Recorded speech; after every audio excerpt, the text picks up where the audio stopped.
ಜೀವನ್ಮುಕ್ತ ಮಹಾತ್ಮರ ಪಾದಾರವಿಂದಗಳಿಗೆ ವಂದಿಸುತ್ತಾ ಈ ಒಂದು ದಿನದ ವಿಶೇಷ ಕಾರ್ಯಕ್ರಮದಲ್ಲಿ ನಿರ್ದೇಶಕರು ನನಗೂ ಒಂದು ಅವಕಾಶವನ್ನು ಕೊಟ್ಟಿದ್ದಾರೆ. ಮತ್ತು ನನ್ನ ಉಪನ್ಯಾಸಕ್ಕೆ ಸೂಚಿಸಿರ್ತಕ್ಕಂತಹ ವಿಷಯ ಭಗವದ್ಗೀತಾ ಸಾರ ಸಂಗ್ರಹ. ಅವರೇ ಸೂಚಿಸಿರ್ತಕ್ಕಂಥದ್ದು. ಈ ಭಗವದ್ಗೀತೆ ಅಂತಕ್ಕಂಥದ್ದು ಒಂದು ದೊಡ್ಡ ಜ್ಞಾನ ಸಾಗರ. ಈ ಸಾಗರದಲ್ಲಿರ್ತಕ್ಕಂತಹ ಜ್ಞಾನವನ್ನು ನಾವು ಕುಡಿದು ಅರಗಿಸ್ಕೊಳ್ಳೋದು ಅಷ್ಟು ಸುಲಭ ಅಲ್ಲ, ಬಹಳ ಕಷ್ಟದ ಕೆಲಸ. ಆದರೆ ಪ್ರತಿಯೊಬ್ಬರಿಗೂ ಎಟ್ಕತ್ತೇನೂ ಕೂಡ ನಮ್ಮ ನಮ್ಮ ಸಾಮರ್ಥ್ಯಕ್ಕೆ ತಕ್ಕ ಹಾಗೆ ನಾವು ಇದರಲ್ಲಿರ್ತಕ್ಕಂತಹ ವಿಚಾರವನ್ನು ಇಟ್ಕಿಸ್ಕೊಳ್ಬಹುದಾಗಿದೆ. ಜ್ಞಾನಿಗಳು ಹೇಳ್ತಾರೆ, ಆ ಜ್ಞಾನ ಸಾಗರಕ್ಕೆ ನೀನು ಒಂದು ದೊಡ್ಡ ಬಿಂದಿಗೆಯನ್ನೋ ಪಾತ್ರೆಯನ್ನು ತಗೊಂಡು ಹೋದರೆ ಅದರಲ್ಲಿ ನೀನು ತುಂಬಿಸ್ಕೊಂಡು ಬರ್ಬೋದು. ಇಲ್ಲ, ನೀನು ಚಿಕ್ಕದೊಂದು ಪಾತ್ರೆ ಅಥವಾ ಒಂದು ಚೊಂಬನ್ನು ತಗೊಂಡು ಹೋದರೆ ಅದರಲ್ಲೂ ತಗೊಂಡು ಬರ್ಬೋದು. ಇಲ್ಲಪ್ಪ, ನಾನು ಏನೂ ತಗೊಂಡು ಹೋಗಲಿಲ್ಲ, ಹಂಗೆ ಹೋದೆ ಬರೀ ಕೈಯಲ್ಲಿ ಅಂದರೆ, ನಾನು ಹಾಗೆ ಬರೀ ಕೈಯಲ್ಲಿ ಹೋಗ್ತಾ ಇದ್ದೀನಿ, ಏನು ತಗೊಂಡು ಹೋಗಿಲ್ಲ ಅಂದರೆ ನಮ್ಮ ಬೊಗಸೆಯಲ್ಲಿ ಕೂಡ ನಾವು ಅದನ್ನ ತಗೊಂಡು ಬರ್ಬೋದು. ಆ ರೀತಿಯ ಒಂದು ಉನ್ನತವಾದಂತಹ ಒಂದು ಮಹಾನ್ ಗ್ರಂಥ ಇದು. ಶ್ರೀಕೃಷ್ಣನಿಂದ ಬಂದಿರತಕ್ಕಂತಹ ನೇರವಾದಂತಹ ಒಂದು ಸಂದೇಶ. ನಾವು ಬೆಳಗ್ಗೆಯಿಂದ ಉಪನಿಷತ್ತುಗಳಲ್ಲಿರ್ತಕ್ಕಂತಹ ಕೆಲವು ವಾಕ್ಯಗಳ ವಿವರಣೆಯನ್ನ ಬಹಳ ನುರಿತ ಸಾಧಕರಿಂದ ನಾವು ಕೇಳ್ಕೊಳ್ತಾ ಬಂದ್ವಿ. ಈಗ ಮಧ್ಯಾಹ್ನದ ಉಪನ್ಯಾಸದಲ್ಲಿ ಭಗವದ್ಗೀತೆಯ ಕೆಲವು ವಿಚಾರಗಳನ್ನ ತಿಳ್ಕೊಳ್ತಕ್ಕಂತಹ ಪ್ರಯತ್ನವನ್ನ ಮಾಡೋಣ. ನಾವೆಲ್ಲ ಚೆನ್ನಾಗಿ ತಿಳ್ಕೊಂಡಿದ್ದೇವೆ, ಹಿಂದೂ ತತ್ವಶಾಸ್ತ್ರಕ್ಕೆ ಆಧಾರ ಸ್ತಂಭವಾಗಿರ್ತಕ್ಕಂತಹವು ಮೂರು. ಯಾವುದದು? ಪ್ರಸ್ಥಾನತ್ರಯಗಳು ಅಂತ ನಾವು ಕರೀತಕ್ಕಂಥದ್ದು. ಉಪನಿಷತ್ತುಗಳು, ಬ್ರಹ್ಮಸೂತ್ರಗಳು ಮತ್ತೆ ಭಗವದ್ಗೀತೆ. ಉಪನಿಷತ್ತುಗಳ ಕೆಲವು ವಾಕ್ಯಗಳ ವಿವರಣೆಗಳನ್ನ ನಾವು ಪಡ್ಕೊಂಡ್ವಿ. ಉಪನಿಷತ್ತುಗಳಲ್ಲಿರ್ತಕ್ಕಂತಹ ಸಾರ ಏನು ಅನ್ನುವಂಥದ್ದನ್ನು ಕೂಡ ನಾವು ಸಂಕ್ಷಿಪ್ತವಾಗಿ ಗ್ರಹಿಸ್ತಕ್ಕಂತಹ ಒಂದು ಪ್ರಯತ್ನವನ್ನ ಇವತ್ತು ನಾವು ಮಾಡಿದ್ದೇವೆ. ಉಪನಿಷತ್ತುಗಳು ಅತ್ಯಂತ ಪ್ರಾಚೀನವಾಗಿರ್ತಕ್ಕಂಥದ್ದು, ಸನಾತನ ಅಂತ ನಾವು ಹೇಳುವಂಥದ್ದು, ಅನಾದಿಯಿಂದ ಇರ್ತಕ್ಕಂಥದ್ದು. ಯಾವಾಗ ಬಂತು ಅಂತ ನಮಗೆ ಗೊತ್ತಿಲ್ಲ. ಹಾಗೆ ಇವು ವೇದಗಳ ಜ್ಞಾನಕಾಂಡದಲ್ಲಿ ಉಲ್ಲೇಖ ಆಗಿರ್ತಕ್ಕಂಥ ವೇದಗಳ ಜ್ಞಾನಕಾಂಡ. ಈ ಉಪನಿಷತ್ತುಗಳನ್ನ ನಾವು ವೇದಾಂತ ಅಂತ ಕೂಡ ಕರೀತಕ್ಕಂಥದ್ದು. ವೇದಗಳನ್ನ ಲೋಕಾರ್ಪಣೆ ಮಾಡಿದವರು ಯಾರು? ಮಹರ್ಷಿ ವೇದವ್ಯಾಸರು ಅಲ್ವಾ? ಹಾಗೆ ಈ ಬ್ರಹ್ಮಸೂತ್ರಗಳನ್ನ ಕ್ರೋಢೀಕರಿಸಿದವರು ಕೂಡ ವ್ಯಾಸರೇ. ಅದೇ ರೀತಿ ಈ ಭಗವದ್ಗೀತೆಯಲ್ಲಿ ಹೇಳಿರ್ತಕ್ಕಂತಹ ಕೃಷ್ಣನ ಸಂದೇಶ ಅಂತ ಹೇಳ್ತಾ ಮಹಾಭಾರತದಲ್ಲಿ 18 ಅಧ್ಯಾಯಗಳನ್ನುಳ್ಳಂತಹ 700 ಶ್ಲೋಕಗಳನ್ನ ಅವರು ಮಹಾಭಾರತದ ಭೀಷ್ಮ ಪರ್ವದಲ್ಲಿ ಕೂಡ ಸೇರಿಸ್ತಾರೆ. ಅವರು ಅದನ್ನು ಮಾಡಿದ್ದು ಕೂಡ ವ್ಯಾಸರೇ. ಥಿಯಾಸಫಿಕಲ್ ಸೊಸೈಟಿ ಮೆಂಬರ್ಸ್ ಇಲ್ಲಿ ಕೆಲವರು ಇರ್ಬೋದು. ನಮ್ಮ ಥಿಯಾಸಫಿ ವಾಂಗ್ಮಯದಲ್ಲಿ ವ್ಯಾಸರು ಅಂದ್ರೆ ಯಾರು? ಯಾರಿಗಾದ್ರೂ ಜ್ಞಾಪಕ ಇದೆಯಾ?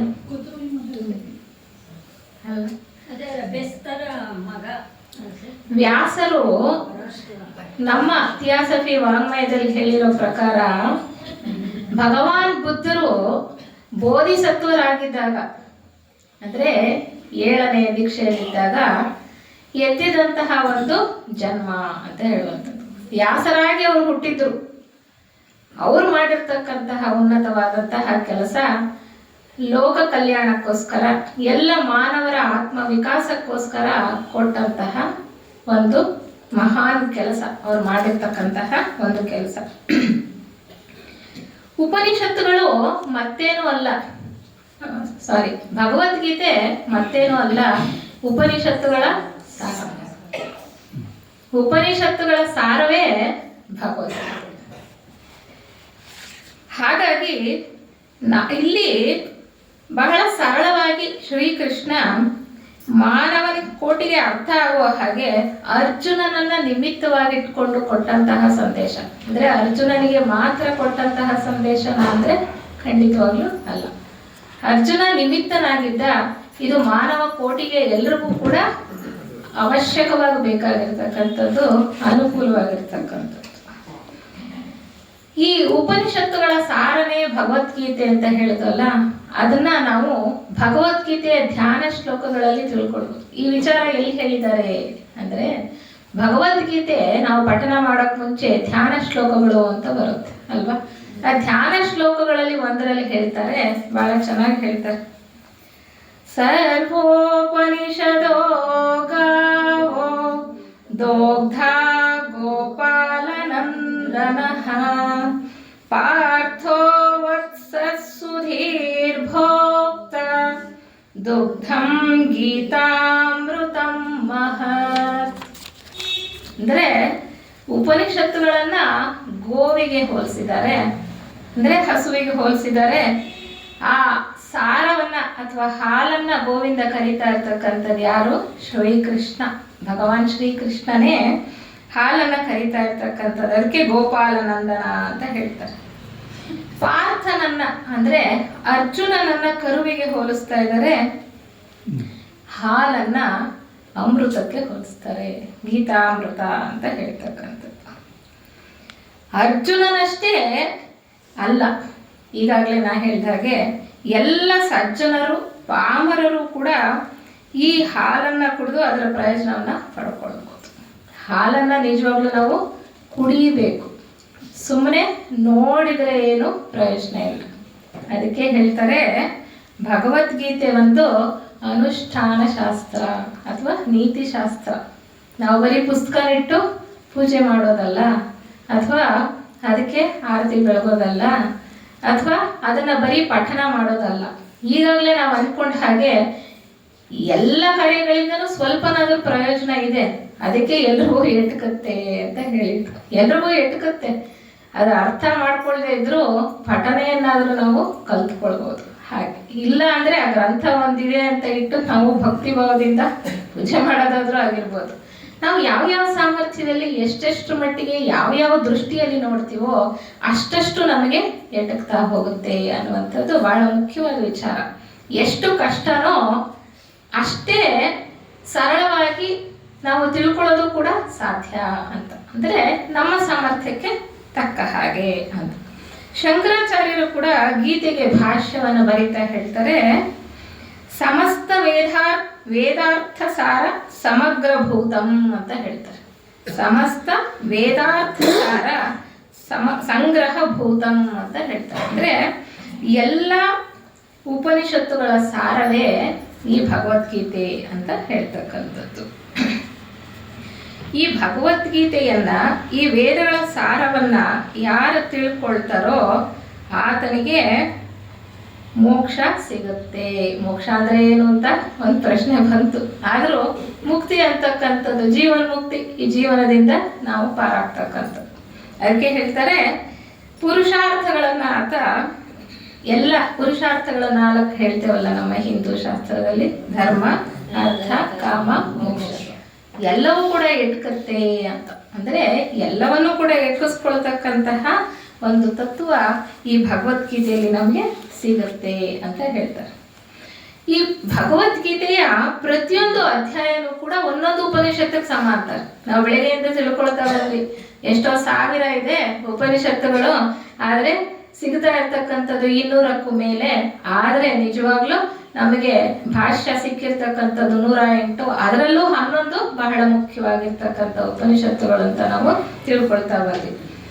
ಯಾಕೆ ಇದನ್ನ ಉಪನಿಷತ್ತು ಅಂತ ಹೇಳ್ತಾರೆ ಅನ್ನೋದನ್ನ ಆ ಭಗವದ್ಗೀತೆಯಲ್ಲೇ ನಮಗೆ ಸೂಚ್ಯವಾಗಿ ತೋರಿಸಿದ್ದಾರೆ. ಒಂದೊಂದು ಅಧ್ಯಾಯವನ್ನ ನಾವು ಪಠನ ಮಾಡಿದ ನಂತರವೂ ಕೂಡ ಕೊನೆಯಲ್ಲಿ ನಾವೇನು ಹೇಳ್ತೀವಿ? ಇತಿ ಶ್ರೀಮದ್ ಭಗವದ್ಗೀತಾಸು ಉಪನಿಷತ್ಸು ಅಂತ ಹೇಳ್ತೀವಿ ಅಲ್ವಾ. ಮುಂದುವರಿತಾ ಹೋಗಿ ಏನು ಹೇಳ್ತೀವಿ? ಬ್ರಹ್ಮ ವಿದ್ಯಾಯ. ಅಂದ್ರೆ ಈ ಭಗವದ್ಗೀತೆಯಲ್ಲಿ ಏನಿದೆ ಅಂದರೆ ಬ್ರಹ್ಮಜ್ಞಾನ, ಆತ್ಮಜ್ಞಾನ. ಆತ್ಮಜ್ಞಾನ ಅಂದರೆ ಬ್ರಹ್ಮಜ್ಞಾನ ಅಂದರೆ ಆತ್ಮ ಬೇರೆ ಅಲ್ಲ, ಪರಮಾತ್ಮ ಬೇರೆ ಅಲ್ಲ. ನಾವು ಪರಮಾತ್ಮನ ಒಂದು ಅಂಶವಾಗಿ ಆತ್ಮ ಸ್ವರೂಪಿಗಳಾಗಿದ್ದೀವಿ. ಬೆಳಗ್ಗೆಯಿಂದ ಬಹಳ ಚೆನ್ನಾಗಿ ತಿಳ್ಕೊಂಡು ಈ ವಿಚಾರಗಳನ್ನ ಪ್ರಾಯೋಗಿಕವಾಗಿ ಕೂಡ ವಾಣಿವಾಸ್ತೇವ್ ಅವರು ನಮಗೆ ನಾವು ಯಾರು ಅನ್ನೋದನ್ನ ನಾವು ಗಮನಿಸ್ಕೊಂಡ್ರೆ ಒಂದು ಕ್ಷಣಕ್ಕಾದ್ರೂ ಸ್ವಲ್ಪನಾದ್ರೂ ನಮಗೆ ಅರಿವಿಗೆ ಬರ್ತಕ್ಕಂಥದ್ದು ಅನ್ನುವಂಥ ವಿಚಾರವನ್ನು ಕೂಡ ಹೇಳ್ತಾ ಹೋದ್ರು. ಹಾಗೆ ಬ್ರಹ್ಮವಿದ್ಯೆಯನ್ನ ಇಲ್ಲಿ ಹೇಳ್ತಕ್ಕಂಥದ್ದು ಜೀವ ಜಗತ್ತಿನ ಸ್ವರೂಪವನ್ನ ಇಲ್ಲಿ ನಮಗೆ ತಿಳಿಸಲಾಗುತ್ತೆ ಅಂತ. ಇದು ಜೀವನದಲ್ಲಿ ಎಲ್ಲಾ ವಿದ್ಯೆಗಳಿಗಿಂತ ಶ್ರೇಷ್ಠವಾದ್ದು. ಬೆಳಗ್ಗೆಯಿಂದ ಕೇಳ್ತಾ ಬಂದ್ವಿ ಪರಾವಿದ್ಯೆ ಅಪರಾವಿದ್ಯೆ. ಇದು ಪರಾವಿದ್ಯೆ. ಪರಾವಿದ್ಯೆ ಅಂದ್ರೆ ಆತ್ಮಜ್ಞಾನವನ್ನ ಕೊಡತಕ್ಕಂತಹ ವಿದ್ಯೆ. ಅದಕ್ಕೆ ಎಲ್ಲಾ ವಿದ್ಯೆಗಳಿಗಿಂತಲೂ ಕೂಡ ಈ ಭಗವದ್ಗೀತೆ ಬಹಳ ಶ್ರೇಷ್ಠವಾದದ್ದು ಅಂತ ಹೇಳ್ತಾರೆ. ಈ ಕೊನೆಯಲ್ಲಿ ಹೇಳ್ತಕ್ಕಂಥ ಒಂದು ಪ್ರತಿಯೊಂದು ಅಧ್ಯಾಯದಲ್ಲೂ ಕೂಡ ಬ್ರಹ್ಮವಿದ್ಯಾಯಾನಿ ಆದ್ಮೇಲೆ ಏನ್ ಬಂತು? ಯೋಗಶಾಸ್ತ್ರೇ. ಯೋಗಶಾಸ್ತ್ರೇ ಅಂದ್ರೆ ಗೀತೆ ಒಂದು ಯೋಗಶಾಸ್ತ್ರ. ಗೀತೆಯನ್ನ ನೀತಿಶಾಸ್ತ್ರ ಅಂತಾರೆ, ಗೀತೆಯನ್ನ ಯೋಗಶಾಸ್ತ್ರ ಅಂತಾರೆ. ಈ ಉಪನಿಷತ್ತುಗಳ ಸಾರ ಅಂತ ಹೇಳ್ತಾರೆ. ಗೀತೆಯಲ್ಲಿ ಇಲ್ದಲೇ ಇರ್ತಕ್ಕಂತಹ ಯಾವ ವಿಚಾರವೂ ಕೂಡ ಇಲ್ಲವೇ ಇಲ್ಲ. ಕೆಲವರು ಜೀವನ ದರ್ಶನಕ್ಕೋಸ್ಕರ ಗೀತೆ ಅಂತಾರೆ, ಕೆಲವರು ಆತ್ಮ ವಿಕಾಸಕ್ಕೋಸ್ಕರ ಅಂತಾರೆ, ಕೆಲವರು ವ್ಯಕ್ತಿತ್ವ ವಿಕಾಸಕ್ಕೋಸ್ಕರ ಅಂತಾರೆ. ನೀವು ಯಾವ ದೃಷ್ಟಿಯಲ್ಲಿ ನೋಡಿದ್ರೆ ಆ ದೃಷ್ಟಿಯಲ್ಲಿ ನೀವು ಎಷ್ಟು ಮಟ್ಟಿಗೆ ಗ್ರಹಿಸೋದಕ್ಕೆ ಸಾಧ್ಯನೋ ತತ್ವನ ಅಷ್ಟು ಮಟ್ಟಿಗೆ ಗ್ರಹಿಸ್ಕೊಂಡು ಖಂಡಿತವಾಗ್ಲೂ ನಾವು ಅದನ್ನು ಅಳವಡಿಸ್ಕೊಂಡ್ರೆ ಆಧ್ಯಾತ್ಮ ಪಥದಲ್ಲಿ ಸ್ವಲ್ಪನಾದ್ರೂ ಮುಂದುವರಿಯೋದಕ್ಕೆ ಸಾಧ್ಯ ಅನ್ನುವಂಥದ್ದು. ಅದಕ್ಕೆ ಹೇಳ್ತಾರೆ ಯೋಗ ಅಂದ್ರೆ ಏನು? ಯೋಗಶಾಸ್ತ್ರೇ ಅಂತ ಹೇಳಿದ್ರು. ಯೋಗ ಅಂದ್ರೆ ಅದರ ಅರ್ಥ ಏನು? ಒಂದುಗೂಡಿಸೋದು, ಒಂದನ್ನ ಇನ್ನೊಂದ್ರ ಜೊತೆ ಸೇರಿಸ್ತಕ್ಕಂಥದ್ದು ಅಥವಾ ಒಂದುಗೂಡಿಸೋದು ಅಂತ ಅರ್ಥ. ಯಾವುದನ್ನ ಯಾವುದ್ರ ಜೊತೆ ಒಂದುಗೂಡಿಸೋದು? ಜೀವನನ್ನ ಪರಮಾತ್ಮನ ಜೊತೆ ಒಂದುಗೂಡಿಸ್ತಕ್ಕಂಥದ್ದು. ಈ ದಿನ ಬೆಳಿಗ್ಗೆ ನಾವು ಜ್ಯೋತಿ ಪೂಜೆ ಮಾಡಿದಾಗ ಕೂಡ ಸಾಂಕೇತಿಕವಾಗಿ ನಾವು ಒಂದು ಜ್ಯೋತಿಯನ್ನ ಮತ್ತೊಂದು ಜ್ಯೋತಿ ಜೊತೆ ಸೇರಿಸಿದ್ವಿ. ಮೂಲ ಜ್ಯೋತಿ ನಾವೇನಿಟ್ಟಿದ್ವಿ ಪೂಜೆ ಮಾಡ್ಲಿಕ್ಕೆ, ಆ ಜ್ಯೋತಿಯ ಜೊತೆ ಇದನ್ನ ಸೇರಿಸಿದ್ವಿ ಸಾಂಕೇತಿಕವಾಗಿ. ಅಂದ್ರೆ ಅಲ್ಲೂ ಕೂಡ ನಮ್ಗೆ ಅರ್ಥ ಆಗ್ಬೇಕು, ಪರಮಾತ್ಮನ ಒಂದು ಅಂಶವೇ ನಾವು.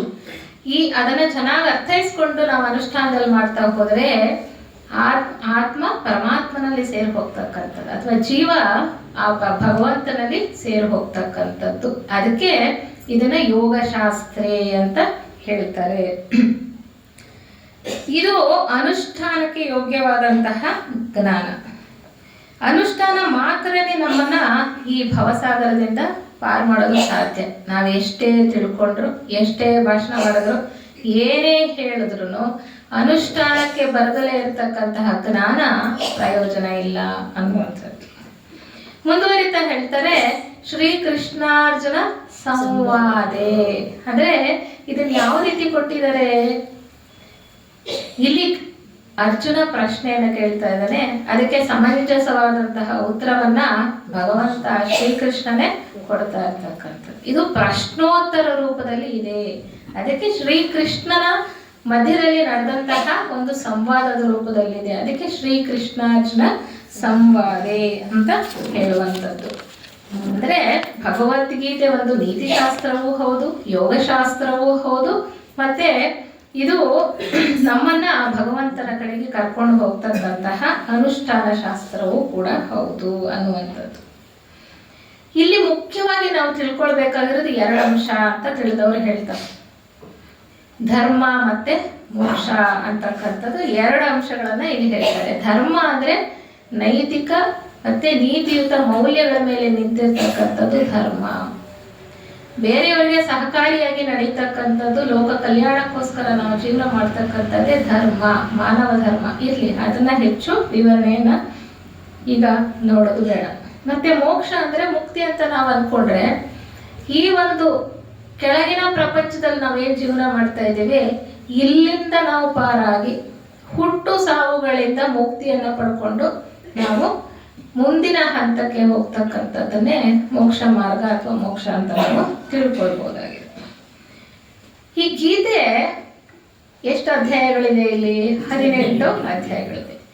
ಮೊದಲನೆಯ ಅಧ್ಯಾಯ ಯಾವುದರಿಂದ ಪ್ರಾರಂಭ ಆಗುತ್ತೆ? ವಿಷಾದ ಯೋಗ ಅಲ್ವಾ? ಅರ್ಜುನ ವಿಷಾದ ಯೋಗ ಅಂದ್ರೆ ಈ ಯಾವಾಗ ಗೀತೆಯ ಸಂದೇಶ ಕೊಡಲ್ಪಡ್ತು ಅಂದ್ರೆ ಅರ್ಜುನ ಬಹಳ ದುಃಖದಲ್ಲಿದ್ದ, ವ್ಯಾಕುಲನಾಗಿದ್ದ. ನನ್ನ ಬಂಧು ಬಾಂಧವರನ್ನ, ನನ್ನ ಗುರುಗಳನ್ನ ನಾನು ಕೊಲ್ಬೇಕಾದಂತಹ ಪರಿಸ್ಥಿತಿ ಬಂದಿದೆ, ಯುದ್ಧ ಭೂಮಿಯಲ್ಲಿ ಬಂದು ನಿಂತಿದ್ದೇನೆ ಅಂತ. ಯಾಕೆ ಹೇಳ್ತಾರೆ ಅಂದ್ರೆ ಒಬ್ಬ ಮನುಷ್ಯ ವಿಷಾದದಲ್ಲಿದ್ದಾಗ್ಲೇ, ದುಃಖದಲ್ಲಿದ್ದಾಗ್ಲೇನೆ ಆತನಿಗೆ ವೈರಾಗ್ಯ ಅನ್ನೋದು ಸ್ವಲ್ಪ ಮಟ್ಟಿಗಾದ್ರೂ ಕಾಣಿಸ್ತಕ್ಕಂಥ.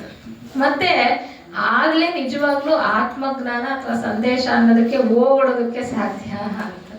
ಹಾಗೆ ಸಾಂಕೇತಿಕವಾಗಿ ಇಲ್ಲಿ ಅರ್ಜುನ ವಿಷಾದ ಯೋಗದಿಂದ ಪ್ರಾರಂಭ ಮಾಡ್ತಾರೆ. ಯಾಕೆ ಅಂದ್ರೆ ಯಾವುದೇ ಯಾತನೆ ಇಲ್ಲದೆ, ದುಃಖ ಇಲ್ಲದೆ, ನೋವಿಲ್ದಲೆ ನಮಗೆ ಹೊಸ ದೃಷ್ಟಿ ಬರಕ್ ಸಾಧ್ಯ ಇಲ್ಲ. ನಮ್ಗೆ ಯಾವಾಗ ದುಃಖದಲ್ಲಿ ಇರ್ತೀವೋ ಆವಾಗ ನಮ್ಗೆ ಹೊಸ ದೃಷ್ಟಿ ಬರ್ತಕ್ಕಂಥದ್ದು. ಬೇರೆ ಸಮಯದಲ್ಲಿ ನಮಗೆ ಅದು ಬರೋದಕ್ಕೆ ಸಾಧ್ಯ ಇಲ್ಲ ಅನ್ನುವಂಥ ಒಂದು ವಿಚಾರವನ್ನ ನಾವು ತಿಳ್ಕೊಳ್ಬೇಕು. ಅದಕ್ಕೆ ಹೇಳ್ತಾರೆ ವಾಲ್ಮೀಕಿಯವರ ವಿಷಾದದಿಂದ ರಾಮಾಯಣ ಹುಟ್ಟಿತು ಅಂತ. ವಾಲ್ಮೀಕಿಯ ವಿಷಾದದಿಂದ ರಾಮಾಯಣ ಹುಟ್ಟಿತು. ಹಾಗೆ ಬುದ್ಧನ ವಿಷಾದದಿಂದ ಅವನಿಗೆ ನಿರ್ವಾಣ ಸಿಕ್ತು. ಬುದ್ಧರ ಕಥೆಯನ್ನ ಕೂಡ ಬೆಳಗ್ಗೆ ಕೇಳಿದ್ವಿ. ಸೋದರ ಪ್ರಮೋದ್ ಅವರು ಹೇಳ್ತಾ ಇದ್ರು ಹೇಗೆ ಆತನಿಗೆ ರಾಜನಾಗಿ ಅವನ ಅರಮನೆಯಲ್ಲಿದ್ದ ಹೊರಗಿನ ಮನುಷ್ಯನ ಕಷ್ಟ ಸುಖಗಳು ಗೊತ್ತೇ ಇರಲಿಲ್ಲ ಆತನಿಗೆ. ಹೊರಗಡೆ ಹೋದಾಗ್ಲೇ ಆತನಿಗೆ ನಿಜವಾದ ಪ್ರಪಂಚ ಏನು, ಹೇಗಿದೆ, ಮಾನವನ ಕಷ್ಟ ಏನು ಅಂತ ಗೊತ್ತಾಯ್ತು ಅಂತ. ಹಾಗೆ ಆಗ ಬುದ್ಧನಲ್ಲಿ ಹುಟ್ಟಿದಂತಹ ಈ ದುಃಖಕ್ಕೆ ಕಾರಣ ಏನು ಅದನ್ನ ಕಂಡು ಹಿಡಿಬೇಕು ಅಂತ ಅನ್ನುವ ಒಂದು ನಿಟ್ಟಿನಲ್ಲಿ ಆತ ಸಾಧನೆ ಮಾಡಿದಾಗ್ಲೇ ಆತನಿಗೆ ನಿರ್ವಾಣ ಸಿಕ್ತು ಅಂತ. ಅದಕ್ಕೆ ಹೇಳ್ತಾರೆ ಬುದ್ಧನ ವಿಷಾದದಿಂದ ಅವನಿಗೆ ನಿರ್ವಾಣ ಸಿಕ್ತು. ಲೋಕಕ್ಕೇನ್ ಸಿಕ್ತು? ಧರ್ಮಚಕ್ರ ಪ್ರವರ್ತನ ಸೂತ್ರ, ಬುದ್ಧರು ಹೇಳಿದಂತಹ ಸುವರ್ಣ ಮಧ್ಯಮ ಮಾರ್ಗ, ಈ ಭವಸಾಗರವನ್ನ ದಾಟ್ ಹೋಗೋದಕ್ಕೆ ಅದು ನಮ್ಗೆ ಸಿಕ್ತು ಅನ್ನುವಂಥದ್ದು. ಹೀಗೆ ಅರ್ಜುನನ ವಿಷಾದದಿಂದ ಲೋಕಕ್ಕೆ ಭಗವದ್ಗೀತೆ ಸಿಕ್ತು. ಅರ್ಜುನನ ವಿಷಾದದಿಂದ ಲೋಕಕ್ಕೆ ಭಗವದ್ಗೀತೆ ಸಿಕ್ತು ಅಂತ. ಭಗವದ್ಗೀತೆನ ಭಗವಂತನ ಗೀತೆ ಅಂತ ಕರೀತಾರೆ. ಭಗವಂತನ ಗೀತೆ ಅಂದ್ರೆ ಭಗವಂತನೇ ಸ್ವತಃ ನೀಡ್ತಾ ಇರ್ತಕ್ಕಂತಹ ಸಂದೇಶ. ಅದಕ್ಕೆ ಭಗವಂತನ ವಾಣಿ ಅಥವಾ ಭಗವಂತನ ಗೀತೆ ಅಂತ ಹೇಳ್ತಾರೆ. ಅದನ್ನ ಭಗವಂತನ ಬಗೆಗಿನ ಗೀತೆ ಅಂತಾನೆ ಹೇಳ್ಬೋದು. ಅಲ್ಲಿ ಹೇಳ್ತಕ್ಕಂಥದ್ದೇನು? ಜ್ಞಾನ, ಆತ್ಮಜ್ಞಾನ ಅಂದ್ರೆ ಪರಮಾತ್ಮನನ್ನ ಸೇರ್ತಕ್ಕಂಥ ಜ್ಞಾನ. ಅದಕ್ಕೆ ಭಗವಂತನ ಬಗೆಗಿನ ಗೀತೆ ಅಂತಾನು ಹೇಳ್ಬೋದು. ಇನ್ನು ಒಂದು ರೀತಿ ಹೇಳೋದು ಅಂದ್ರೆ ಭಗವಂತನನ್ನ ಸೇರುವ ಬಗೆಗಿನ ಗೀತೆ. ನಾವು ಈ ಭವಸಾಗರದಿಂದ ಪಾರಾಗಿ ನಮ್ಮ ಮೂಲ ಅಂದ್ರೆ ಅಲ್ಲಿರುವುದು ನಮ್ಮೆಲ್ಲರ ಮನೆ, ಇಲ್ಲಿರುವುದು ಸುಮ್ಮನೆ ಅಂತ ಬೆಳಗ್ಗೆಯಿಂದ ನಾವು ಜ್ಞಾಪಕ ಮಾಡ್ಕೊಳ್ತಾನೆ ಇದ್ದೀವಿ. ಅಲ್ಲಿ ನಮ್ಮ ಮೂಲಕ್ಕೆ ಹೋಗಿ ಸೇರೋದಕ್ಕೆ ಏನು ಬೇಕು ಆ ಸಂದೇಶ ನಮ್ಗೆ ಈ ಭಗವದ್ಗೀತೆಯಲ್ಲಿ ಸಿಗ್ತಾ ಇದೆ ಅಂತ. ಹಾಗೆ ಅದಕ್ಕೆ ಹೇಳ್ತಾರೆ it is a song of god and it is a song about the God and this takes us to the God ಅಂತ. It is a song which takes a man to the God ಅನ್ನುವಂಥ ರೀತಿಯಲ್ಲಿ ನಾವು ಅರ್ಥೈಸ್ಕೊಳ್ಬೋದು ಅಂತ. ಈ ಭಗವದ್ಗೀತೆಯನ್ನ ಯಾವುದೇ ಒಂದು ಕೋಮಿಗಾಗ್ಲಿ ಜಾತಿಗಾಗ್ಲಿ ಮೀಸಲಾಗಿಟ್ಟಿಲ್ಲ. ಈಗಾಗಲೇ ಹೇಳ್ತಾ ಇದ್ರು ನಿರ್ದೇಶಕರು, ಭಗವದ್ಗೀತೆ ಪಾಶ್ಚಾತ್ಯ ರಾಷ್ಟ್ರಗಳಲ್ಲೂ ಕೂಡ ಎಲ್ಲರೂ ಕೂಡ ಅಭ್ಯಾಸ ಮಾಡ್ತಾ ಇದ್ದಾರೆ, ಇದನ್ನ ತಿಳ್ಕೊಳ್ತಕ್ಕಂಥ ಪ್ರಯತ್ನ ಮಾಡ್ತಾ ಇದ್ದಾರೆ ಅಂತ. ಇದು ಯಾರು ಬೇಕಾದ್ರೂ ಅನುಷ್ಠಾನದಲ್ಲಿ ತಂದುಕೊಂಡು ಉದ್ಧಾರ ಆಗ್ಬೋದು ಅಂತ. ಭಗವಂತನ ಸಾಕ್ಷಾತ್ಕಾರದ ಬಾಗಿಲನ್ನ ಇಲ್ಲಿ ಶ್ರೀಕೃಷ್ಣ ಎಲ್ರಿಗೂ ತೆರೆದಿಟ್ಟಿದ್ದಾನೆ. ಇಂಥವ್ರು ಮಾತ್ರ ಓದ್ಬೇಕು ಅಥವಾ ಇಂಥವ್ರು ಮಾತ್ರ ನೀವು ತಿಳ್ಕೊಳ್ಬೇಕು ಅಂತಕ್ಕಂಥ ಯಾವ ಕಟ್ಟುಪಾಡು ಕೂಡ ಇಲ್ಲ ಅಂತ. ಬೇರೆ ದೇಶದವರು, ಅನ್ಯ ಜನಾಂಗದವರು ಕೂಡ ಭಗವದ್ಗೀತೆಯನ್ನು ಕಲಿತಾ ಇದ್ದಾರೆ. ನಮ್ಮ ಭಾರತೀಯರಿಗಿಂತ ಹೆಚ್ಚಾಗಿ ಈಗ ಪಾಶ್ಚಾತ್ಯ ರಾಷ್ಟ್ರಗಳಲ್ಲಿ ಭಗವದ್ಗೀತೆಯ ಬಗೆಗಿನ ಒಂದು ಆಸಕ್ತಿ ಮತ್ತೆ ಅದನ್ನ ಕಲಿಬೇಕು ಅನ್ನುವಂತಹ ಉತ್ಸಾಹ ಜಾಸ್ತಿ ಆಗ್ತಾ ಇದೆ ಅಂತ. ಈ ನಾವು ಮುಖ್ಯವಾಗಿ ಭಗವದ್ಗೀತೆಯಲ್ಲಿ ತಿಳ್ಕೊಳ್ಬೇಕಾಗಿರೋದು ಇದೊಂದು ಯೋಗಶಾಸ್ತ್ರ ಅಂತ. ಯೋಗಶಾಸ್ತ್ರ ಅಂದ್ರೆ ಇಲ್ಲಿ ಹೇಳಿರ್ತಕ್ಕಂಥದ್ದು ಯೋಗ, 4 ಯೋಗಗಳ ಬಗ್ಗೆ ಮುಖ್ಯವಾಗಿ ನಮ್ಗೆ ಭಗವದ್ಗೀತೆಯಲ್ಲಿ ಪ್ರಸ್ತಾಪ ಮಾಡುವಂಥದ್ದು ಅಥವಾ ನಾವು ತಿಳ್ಕೊಳ್ಬಹುದಾಗಿರುವಂಥದ್ದು. ಯಾವುದು ಈ 4 ಯೋಗಗಳು ಅಂದ್ರೆ ಮೊಟ್ಟ ಮೊದಲಿಗೆ ಜ್ಞಾನಯೋಗ, ಕರ್ಮಯೋಗ, ಭಕ್ತಿ ಯೋಗ ಮತ್ತೆ ಧ್ಯಾನ ಯೋಗ ಅನ್ನುವಂತಹ 4 ಯೋಗಗಳ ಬಗ್ಗೆ ನಾವು ತಿಳ್ಕೊಳ್ಬಹುದು. ಜ್ಞಾನ ಯೋಗದ ಈ 4 ಯೋಗಗಳ ಬಗ್ಗೆ ಇರ್ತಕ್ಕಂತಹ ಮುಖ್ಯ ವಿಚಾರವನ್ನ ಈ ಭಗವದ್ಗೀತೆಯಲ್ಲಿ ಈಗ ಇರತಕ್ಕಂತಹ ಸಮಯದ ಅವಕಾಶದಲ್ಲಿ ಸ್ವಲ್ಪ ಮಟ್ಟಿಗೆ ನಾವು ತಿಳ್ಕೊಳ್ತಕ್ಕಂಥ ಪ್ರಯತ್ನವನ್ನ ಮಾಡೋಣ. ನಹಿ ಜ್ಞಾನೇನ ಸದೃಶಂ ಪವಿತ್ರಮಿಹ ವಿದ್ಯತೆ ಅಂತ ಹೇಳ್ತಕ್ಕಂಥ, ಅಂದ್ರೆ ಜ್ಞಾನಕ್ಕೆ ಸಮನಾದ ವಸ್ತು ಈ ಪ್ರಪಂಚದಲ್ಲಿ ಬೇರೆ ಯಾವುದು ಇಲ್ಲ ಅಂತ.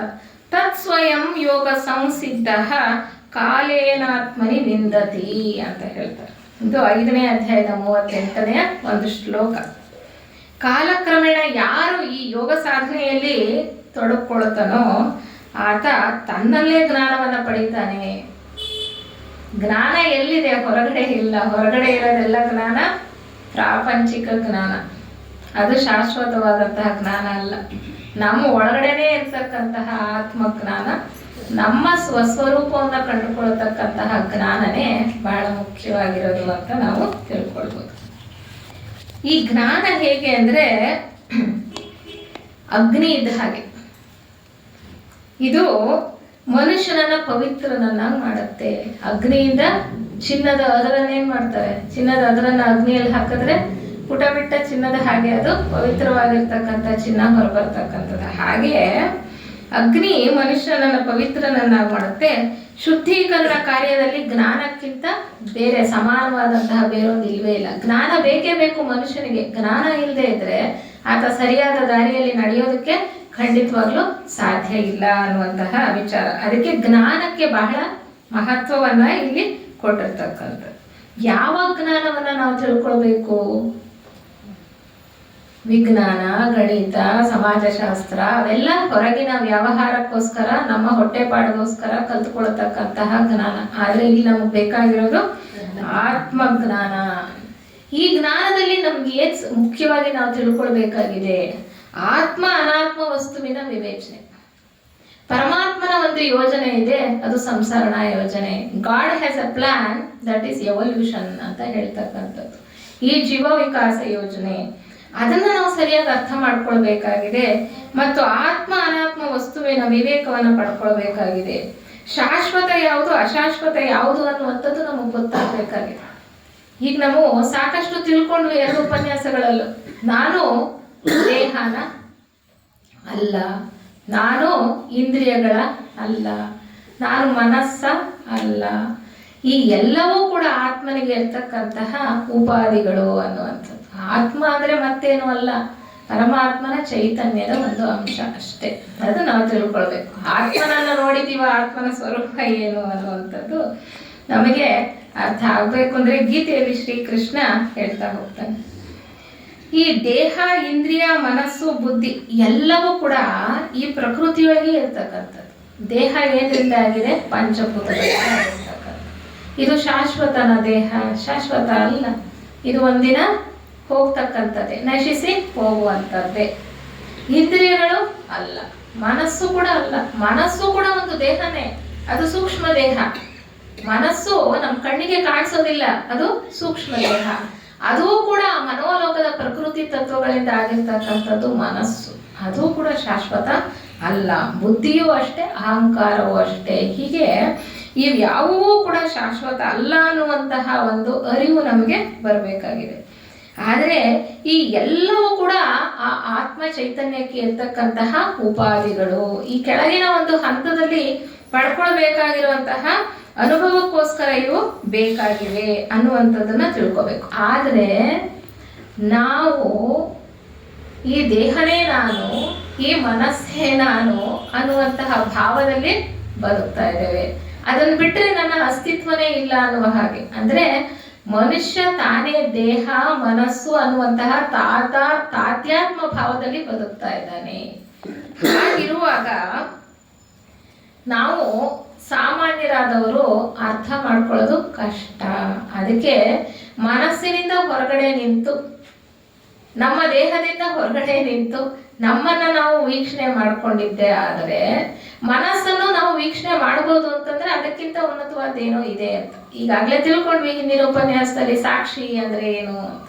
ಅದು ಸುಮ್ಮನೆ ನೋಡ್ತಾ ಇರ್ತಕ್ಕಂಥದ್ದು, ಮನಸ್ಸನ್ನು ಕೂಡ ಅದು ನೋಡ್ತಾ ಇದೆ ಅನ್ನುವಂತಹ ವಿಚಾರವನ್ನ ನಾವು ತಿಳ್ಕೊಳ್ತಾ ಬಂದ್ವಿ. ಅಂದ್ರೆ ನಿತ್ಯ ಸತ್ಯ ಶಾಶ್ವತ ಪರಮಾತ್ಮ ಚೈತನ್ಯದ ಅಂಶ ನಾವು ಅಂತ ನಾವು ತಿಳ್ಕೊಳ್ಬೇಕು. ಇದಕ್ಕೆ ನಮ್ಮ ಮನಸ್ಸು ಅಂತಕ್ಕಂಥದ್ದು ಶುದ್ಧವಾಗಿರ್ಬೇಕು. ಆಗ ಮಾತ್ರ ನಾವು ಇವನ್ನ ಅರ್ಥ ಮಾಡ್ಕೊಳ್ಳೋದಕ್ಕೆ ಸಾಧ್ಯ ಅನ್ನುವಂಥದ್ದು ಬಹಳ ಮುಖ್ಯವಾಗಿ ನಾವು ತಿಳ್ಕೊಳ್ಬೇಕಾಗಿದೆ. ಭಗವದ್ಗೀತೆ 2ನೇ ಅಧ್ಯಾಯ ಅದು ಸಾಂಖ್ಯ ಯೋಗ ಅಂತ ಹೇಳ್ತಕ್ಕಂಥದ್ದು. ಈ 2ನೇ ಅಧ್ಯಾಯ ಇದೆಯಲ್ಲ, ಇದು ಪೂರ ಭಗವದ್ಗೀತೆಯಲ್ಲಿರ್ತಕ್ಕಂತಹ ಎಲ್ಲ ವಿಚಾರಗಳನ್ನು ಕೂಡ ಬಹಳ ಸೂಕ್ಷ್ಮವಾಗಿ ಹೇಳಿರ್ತಕ್ಕಂಥದ್ದು. ಅಂದ್ರೆ ಒಂದು ಪಕ್ಷಿ ನೋಟವನ್ನ ಒದಗಿಸ್ಕೊಡುತ್ತೆ ಸಾಂಖ್ಯ ಯೋಗ. ಭಗವದ್ಗೀತೆಯಲ್ಲಿ ಹೇಳಿರ್ತಕ್ಕಂಥ ಎಲ್ಲ ಅಧ್ಯಾಯಗಳಲ್ಲಿ ಹೇಳಿರ್ತಕ್ಕಂಥ ತತ್ವದ ಒಂದು ಪಕ್ಷಿ ನೋಟವನ್ನ ನಮ್ಗೆ ಸಾಂಖ್ಯ ಯೋಗ 2ನೇ ಅಧ್ಯಾಯ ತಿಳಿಸ್ಕೊಡುತ್ತೆ ಅಂತ. ಆತ್ಮನ ಲಕ್ಷಣಗಳ ಬಗ್ಗೆ ಹೇಳ್ತಾ, ನಮ್ಗೇನು ನೋಡಿಲ್ವಲ್ಲ, ನಮಗ್ ಗೊತ್ತಿಲ್ಲ ಆತ್ಮ ಸ್ವರೂಪ ಹೇಗಿರುತ್ತೆ ಅಂದ್ರೆ, ದೇಹ ನಾನಲ್ಲ, ದೇಹ ನಮಗ್ ಗೊತ್ತು, ಮನಸ್ಸು ಕೆಲಸ ಮಾಡ್ತಾ ಇದೀವಿ ನಮಗ್ ಗೊತ್ತು, ಆದ್ರೆ ಇದು ಯಾವುದು ನಾನಲ್ಲ, ಇದು ಉಪಾಧಿಗಳು. ನಾನು ಆ ಸಾಕ್ಷಿ ಚೈತನ್ಯ ಅಥವಾ ನಾನು ಪರಮಾತ್ಮನ ಒಂದು ಅಂಶ, ಆತ್ಮ ಸ್ವರೂಪಿ ಅನ್ನೋದು ತಿಳ್ಕೊಳ್ಬೇಕು ಅಂದ್ರೆ ಆತ್ಮನ ಲಕ್ಷಣಗಳನ್ನ ಶ್ರೀಕೃಷ್ಣ ಅರ್ಜುನನಿಗೆ ಹೇಳ್ತಾ ಹೇಳ್ತಾನೆ ನ ಜಾಯತೆ ಮ್ರಿಯತೆ ವಾ ಕದಾಚಿ ನಾಯಂ ಭೂತ್ವಾ ಭವಿತಾ ವಾ ನ ಭೂಯಃ ಅಜೋ ನಿತ್ಯ ಶಾಶ್ವತೋಯಂ ಪುರಾಣೋ ನ ಹನ್ಯತೆ ಹನ್ಯಮಾನೇ ಶರೀರೇ. ಅಂದ್ರೆ ಆತ್ಮನಿಗೆ ಹುಟ್ಟು ಇಲ್ಲ, ಸಾವು ಇಲ್ಲ. ಇದು ಮೊದಲಿತ್ತು ಆಮೇಲೆ ಹೋಗ್ತಕ್ಕಂಥದ್ದು ಅಲ್ಲ, ಯಾವುದೋ ಒಂದು ಕಾಲದಲ್ಲಿ ಇತ್ತು ಆಮೇಲೆ ಹೊರಟೋಯ್ತು ಅಂತಕ್ಕಂಥದ್ದು ಅಲ್ಲ. ಆತ ಅಜ ಅಂದ್ರೆ ಹುಟ್ಟಿಲ್ದಲೇ ಇರ್ತಕ್ಕಂಥವನು, ನಿತ್ಯ ಶಾಶ್ವತ.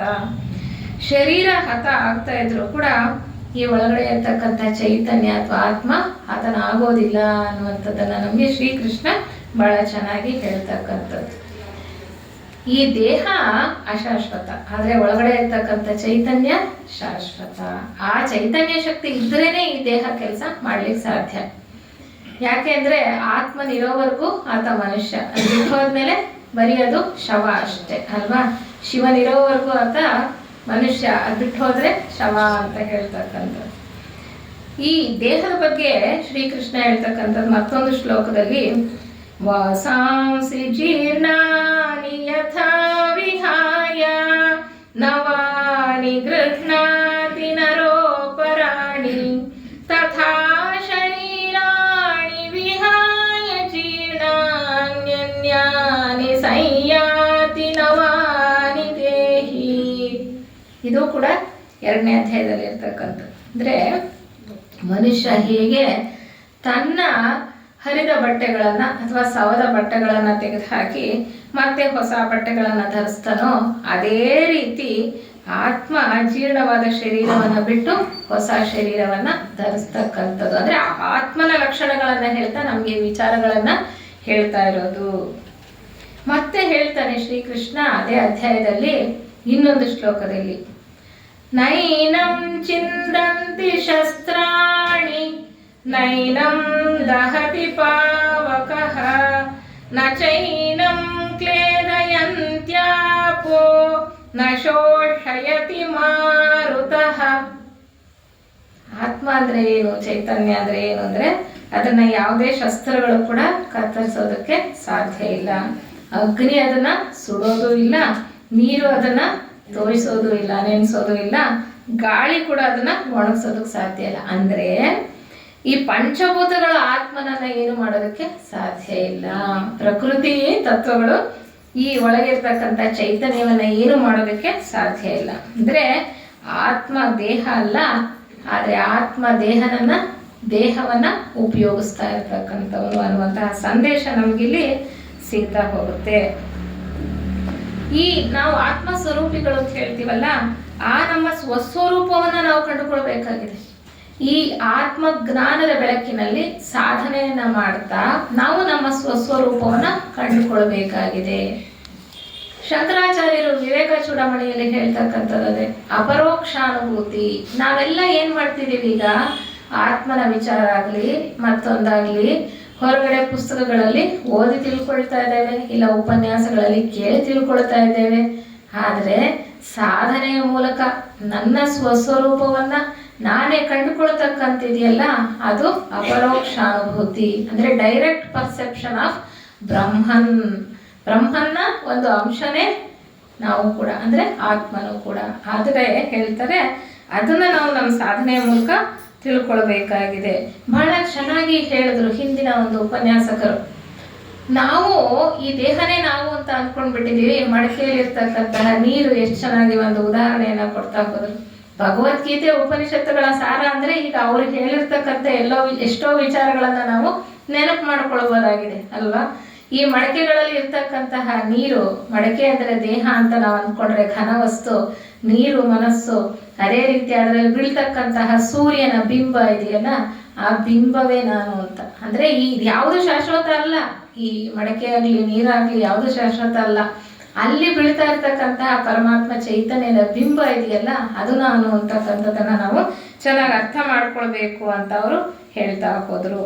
ಹಾಗೆ ಇದು ಸಾಕ್ಷಿ ಅನ್ನುವಂಥದ್ದನ್ನು ಕೂಡ ಹೇಳಿದ್ರು. ಯಾಕೆಂದ್ರೆ ನಾವು ಪ್ರಸ್ತುತ ಮತ್ತೆ ಇನ್ನೊಂದು ಕ್ಯಾಂಡಲ್ಗೆ ಹೋಲಿಸಿ ಹೇಳುದು, ನಾವು ದೇಹಾತ್ಮ ಭಾವದಲ್ಲಿ ಬರುತ್ತಾ ಇದ್ದೇವೆ, ಅದಕ್ಕೆ ನಮ್ಮ ಒಳಗಡೆನೇ ಇರ್ತಕ್ಕಂಥ ಜ್ಞಾನ ನಮಗೆ ಕಾಣಿಸ್ತಾ ಇಲ್ಲ. ಕ್ಯಾಂಡಲನ್ನು ಆರಿಸಿದಾಗ ಹೊರಗಡೆ ರವೀಂದ್ರನಾಥ ಟ್ಯಾಗೋರ್ಗೆ ಆ ಚಂದ್ರನ ಬೆಳಕೆ ಎಲ್ಲ ಕಡೆ ಕಾಣಿಸ್ತು ಅಂತ, ಹಾಗೆ ಸಾಂಕೇತಿಕವಾಗಿ ಹೇಳಿರ್ತಕ್ಕಂಥದ್ದು. ಇಲ್ಲಿ ನಾವು ಮುಖ್ಯವಾಗಿ ತಿಳ್ಕೊಳ್ಬೇಕಾಗಿರೋದೇನಪ್ಪ ಅಂದರೆ ಜ್ಞಾನ ಬಹಳ ಮುಖ್ಯ. ಮನುಷ್ಯನಿಗೆ ಈ ಒಂದು ಆಧ್ಯಾತ್ಮ ಪಥದಲ್ಲಿ ನಡಿಬೇಕು ಅಂದರೆ, ನಮ್ಮ ನಿಜವಾದ ಉದ್ದೇಶವನ್ನು ಅರಿತು ನಾವು ನಮ್ಮ ಗಮ್ಯವನ್ನು ಸೇರಬೇಕು ಅಂದರೆ ಜ್ಞಾನ ಬಹಳ ಮುಖ್ಯ. ಜ್ಞಾನ ಇಲ್ದಲೇ ಇದ್ರೆ ನಾವು ಸರಿಯಾದ ದಾರಿನಲ್ಲಿ ಹೋಗೋದಕ್ಕೆ ಸಾಧ್ಯ ಇಲ್ಲ. ಜ್ಞಾನವೇ ನಮಗೆ ಸರಿಯಾದ ದಾರಿಯನ್ನು ತೋರಿಸ್ತಕ್ಕಂಥದ್ದು. ಅದಕ್ಕೋಸ್ಕರನೇ ನಾವೆಲ್ಲ ಹೀಗೆ ಸೇರಿರ್ತಕ್ಕಂಥದ್ದು, ವಿಚಾರ ವಿನಿಮಯ ಮಾಡುವಂಥದ್ದು, ಸತ್ಸಂಗಗಳಲ್ಲಿ ನಾವು ಭಾಗವಹಿಸ್ತಕ್ಕಂಥದ್ದು, ಅಥವಾ ಗ್ರಂಥಗಳನ್ನು ಓದುವುದು ಅಥವಾ ಉಪನ್ಯಾಸಗಳನ್ನು ಕೇಳೋದು. ಯಾಕೆಂದ್ರೆ ನಾವು ಹೆಚ್ಚಿನ ಸಮಯ ಇಲ್ಲ ಅಂದ್ರೆ ಹೊರಗಿನ ಲೌಕಿಕ ಪ್ರಪಂಚದಲ್ಲಿ ನಮ್ಮನ್ನ ನಾವು ಕಳ್ಕೊಂಡು ಬರೀ ವ್ಯವಹಾರಗಳಲ್ಲೇ ತೊಡ್ಕೊಂಡಿರ್ತೇವೆ. ಸ್ವಲ್ಪ ಸಮಯನಾದರೂ ನಾವು ನಮ್ಮ ಪ್ರಜ್ಞೆಯನ್ನ, ಬಹಿರ್ಮುಖವಾಗಿರ್ತಕ್ಕಂಥ ನಮ್ಮ ಪ್ರಜ್ಞೆಯನ್ನ ಅಂತರ್ಮುಖ ಮಾಡ್ಕೊಳ್ತಕ್ಕಂಥ ಒಂದು ಪ್ರಯತ್ನ, ಅಂದ್ರೆ ನಮ್ಮ ಸ್ವಯಂ ಪರಿಶೀಲನೆಯ ಪ್ರಯತ್ನ ಕೂಡ ಈ ಸತ್ಸಂಗಗಳಲ್ಲಿ ನಡೆಯುವಂಥದ್ದು. ಅದಕ್ಕೆ ಜ್ಞಾನಕ್ಕೆ ಬಹಳವಾದಂತಹ ಏನೋ ಒಂದು ಪ್ರಾಮುಖ್ಯತೆಯನ್ನ ಕೊಟ್ಟಿದ್ದಾರೆ. ಹಾಗೆ ಜ್ಞಾನ ಇದ್ರೆ ಸಾಕ, ಜ್ಞಾನ ಇದ್ರೆ ನಮಗೆ ಸಾಕ ಅಂತ ಏನು ಹೇಳ್ತಾರೆ ಅಂದ್ರೆ, ಮುಖ್ಯವಾಗಿ ಹೇಳ್ತಕ್ಕಂಥದ್ದು ಜ್ಞಾನ ಯೋಗ, ಕರ್ಮಯೋಗ ಮತ್ತೆ ಭಕ್ತಿ ಯೋಗ ಅಂತ ಹೇಳುವಂಥದ್ದು ಅಲ್ವಾ. ಯಾವುದು ಶ್ರೇಷ್ಠ ಇವು ಮೂರರಲ್ಲಿ? ಜ್ಞಾನವೇ ಶ್ರೇಷ್ಠನಾ? ಈಗ ನಾನು ಹೇಳ್ತಾ ಹೋದೆ, ಜ್ಞಾನ ಇಲ್ಲದೆ ಇದ್ರೆ ನಮಗೆ ಸರಿಯಾದ ದಾರಿ ಸಿಗಲ್ಲ, ಜ್ಞಾನನೇ ತುಂಬಾ ಶ್ರೇಷ್ಠ ಅಂತ. ಜ್ಞಾನ ಇದ್ರೆ ಸಾಕ, ಭಕ್ತಿ ಬೇಡವಾ ಅಥವಾ ಕರ್ಮ ಬೇಡವಾ? ಅದಕ್ಕೆ ಹೇಳ್ತಕ್ಕಂಥದ್ದು, ಜ್ಞಾನ ಅದು ಅನುಷ್ಠಾನಕ್ಕೆ ಬರದಲೇ ಇದ್ರೆ ಅದನ್ನು ಏನಕ್ಕೆ ಹೋಲಿಸ್ತಾರೆ ಅಂದ್ರೆ ಹೆಳವನ್ನು ಹೋಲಿಸ್ತಾರೆ.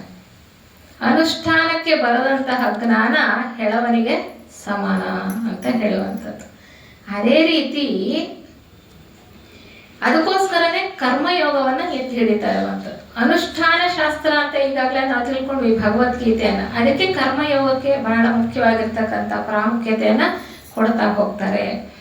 ಅದೇ ರೀತಿ ನಮಗೆ ಕರ್ಮಯೋಗದಲ್ಲಿ ಏನ್ ಮಾಡಬೇಕು ಅಂತ ಹೇಳ್ತಾರೆ. ಕರ್ಮಕ್ಕೂ ಮತ್ತೆ ಕರ್ಮಯೋಗಕ್ಕೂ ಇರ್ತಕ್ಕಂಥ ವ್ಯತ್ಯಾಸವನ್ನ ನಾವು ತಿಳ್ಕೊಳ್ಬೇಕು. ಕರ್ಮ ಅಂದ್ರೆ ಕೆಲಸ, ಪ್ರತಿನಿತ್ಯ ನಾವು ಕೆಲಸವನ್ನ ಮಾಡ್ತಾನೆ ಇದೀವಿ, ಏನೋ ಒಂದು ಕೆಲಸ.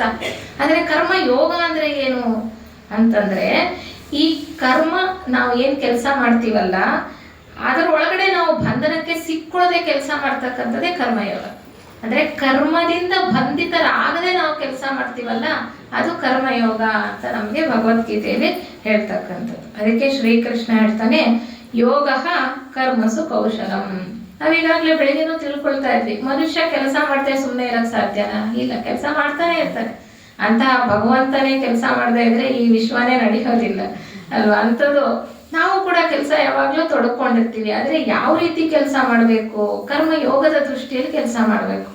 ಅಂದ್ರೆ ನಮ್ಮ ಕೆಲಸಕ್ಕೆ ನಾವು ಅಂಟ್ಕೊಳ್ಳದೆ ಇರೋ ಹಾಗೆ ಕೆಲಸ ಮಾಡಬೇಕು, ಬಂಧನಕ್ಕೆ ಸಿಕ್ಕಾಕೊಳ್ಳದಲ್ಲೇ ಇರೋ ಹಾಗೆ ಕೆಲಸ ಮಾಡಬೇಕು.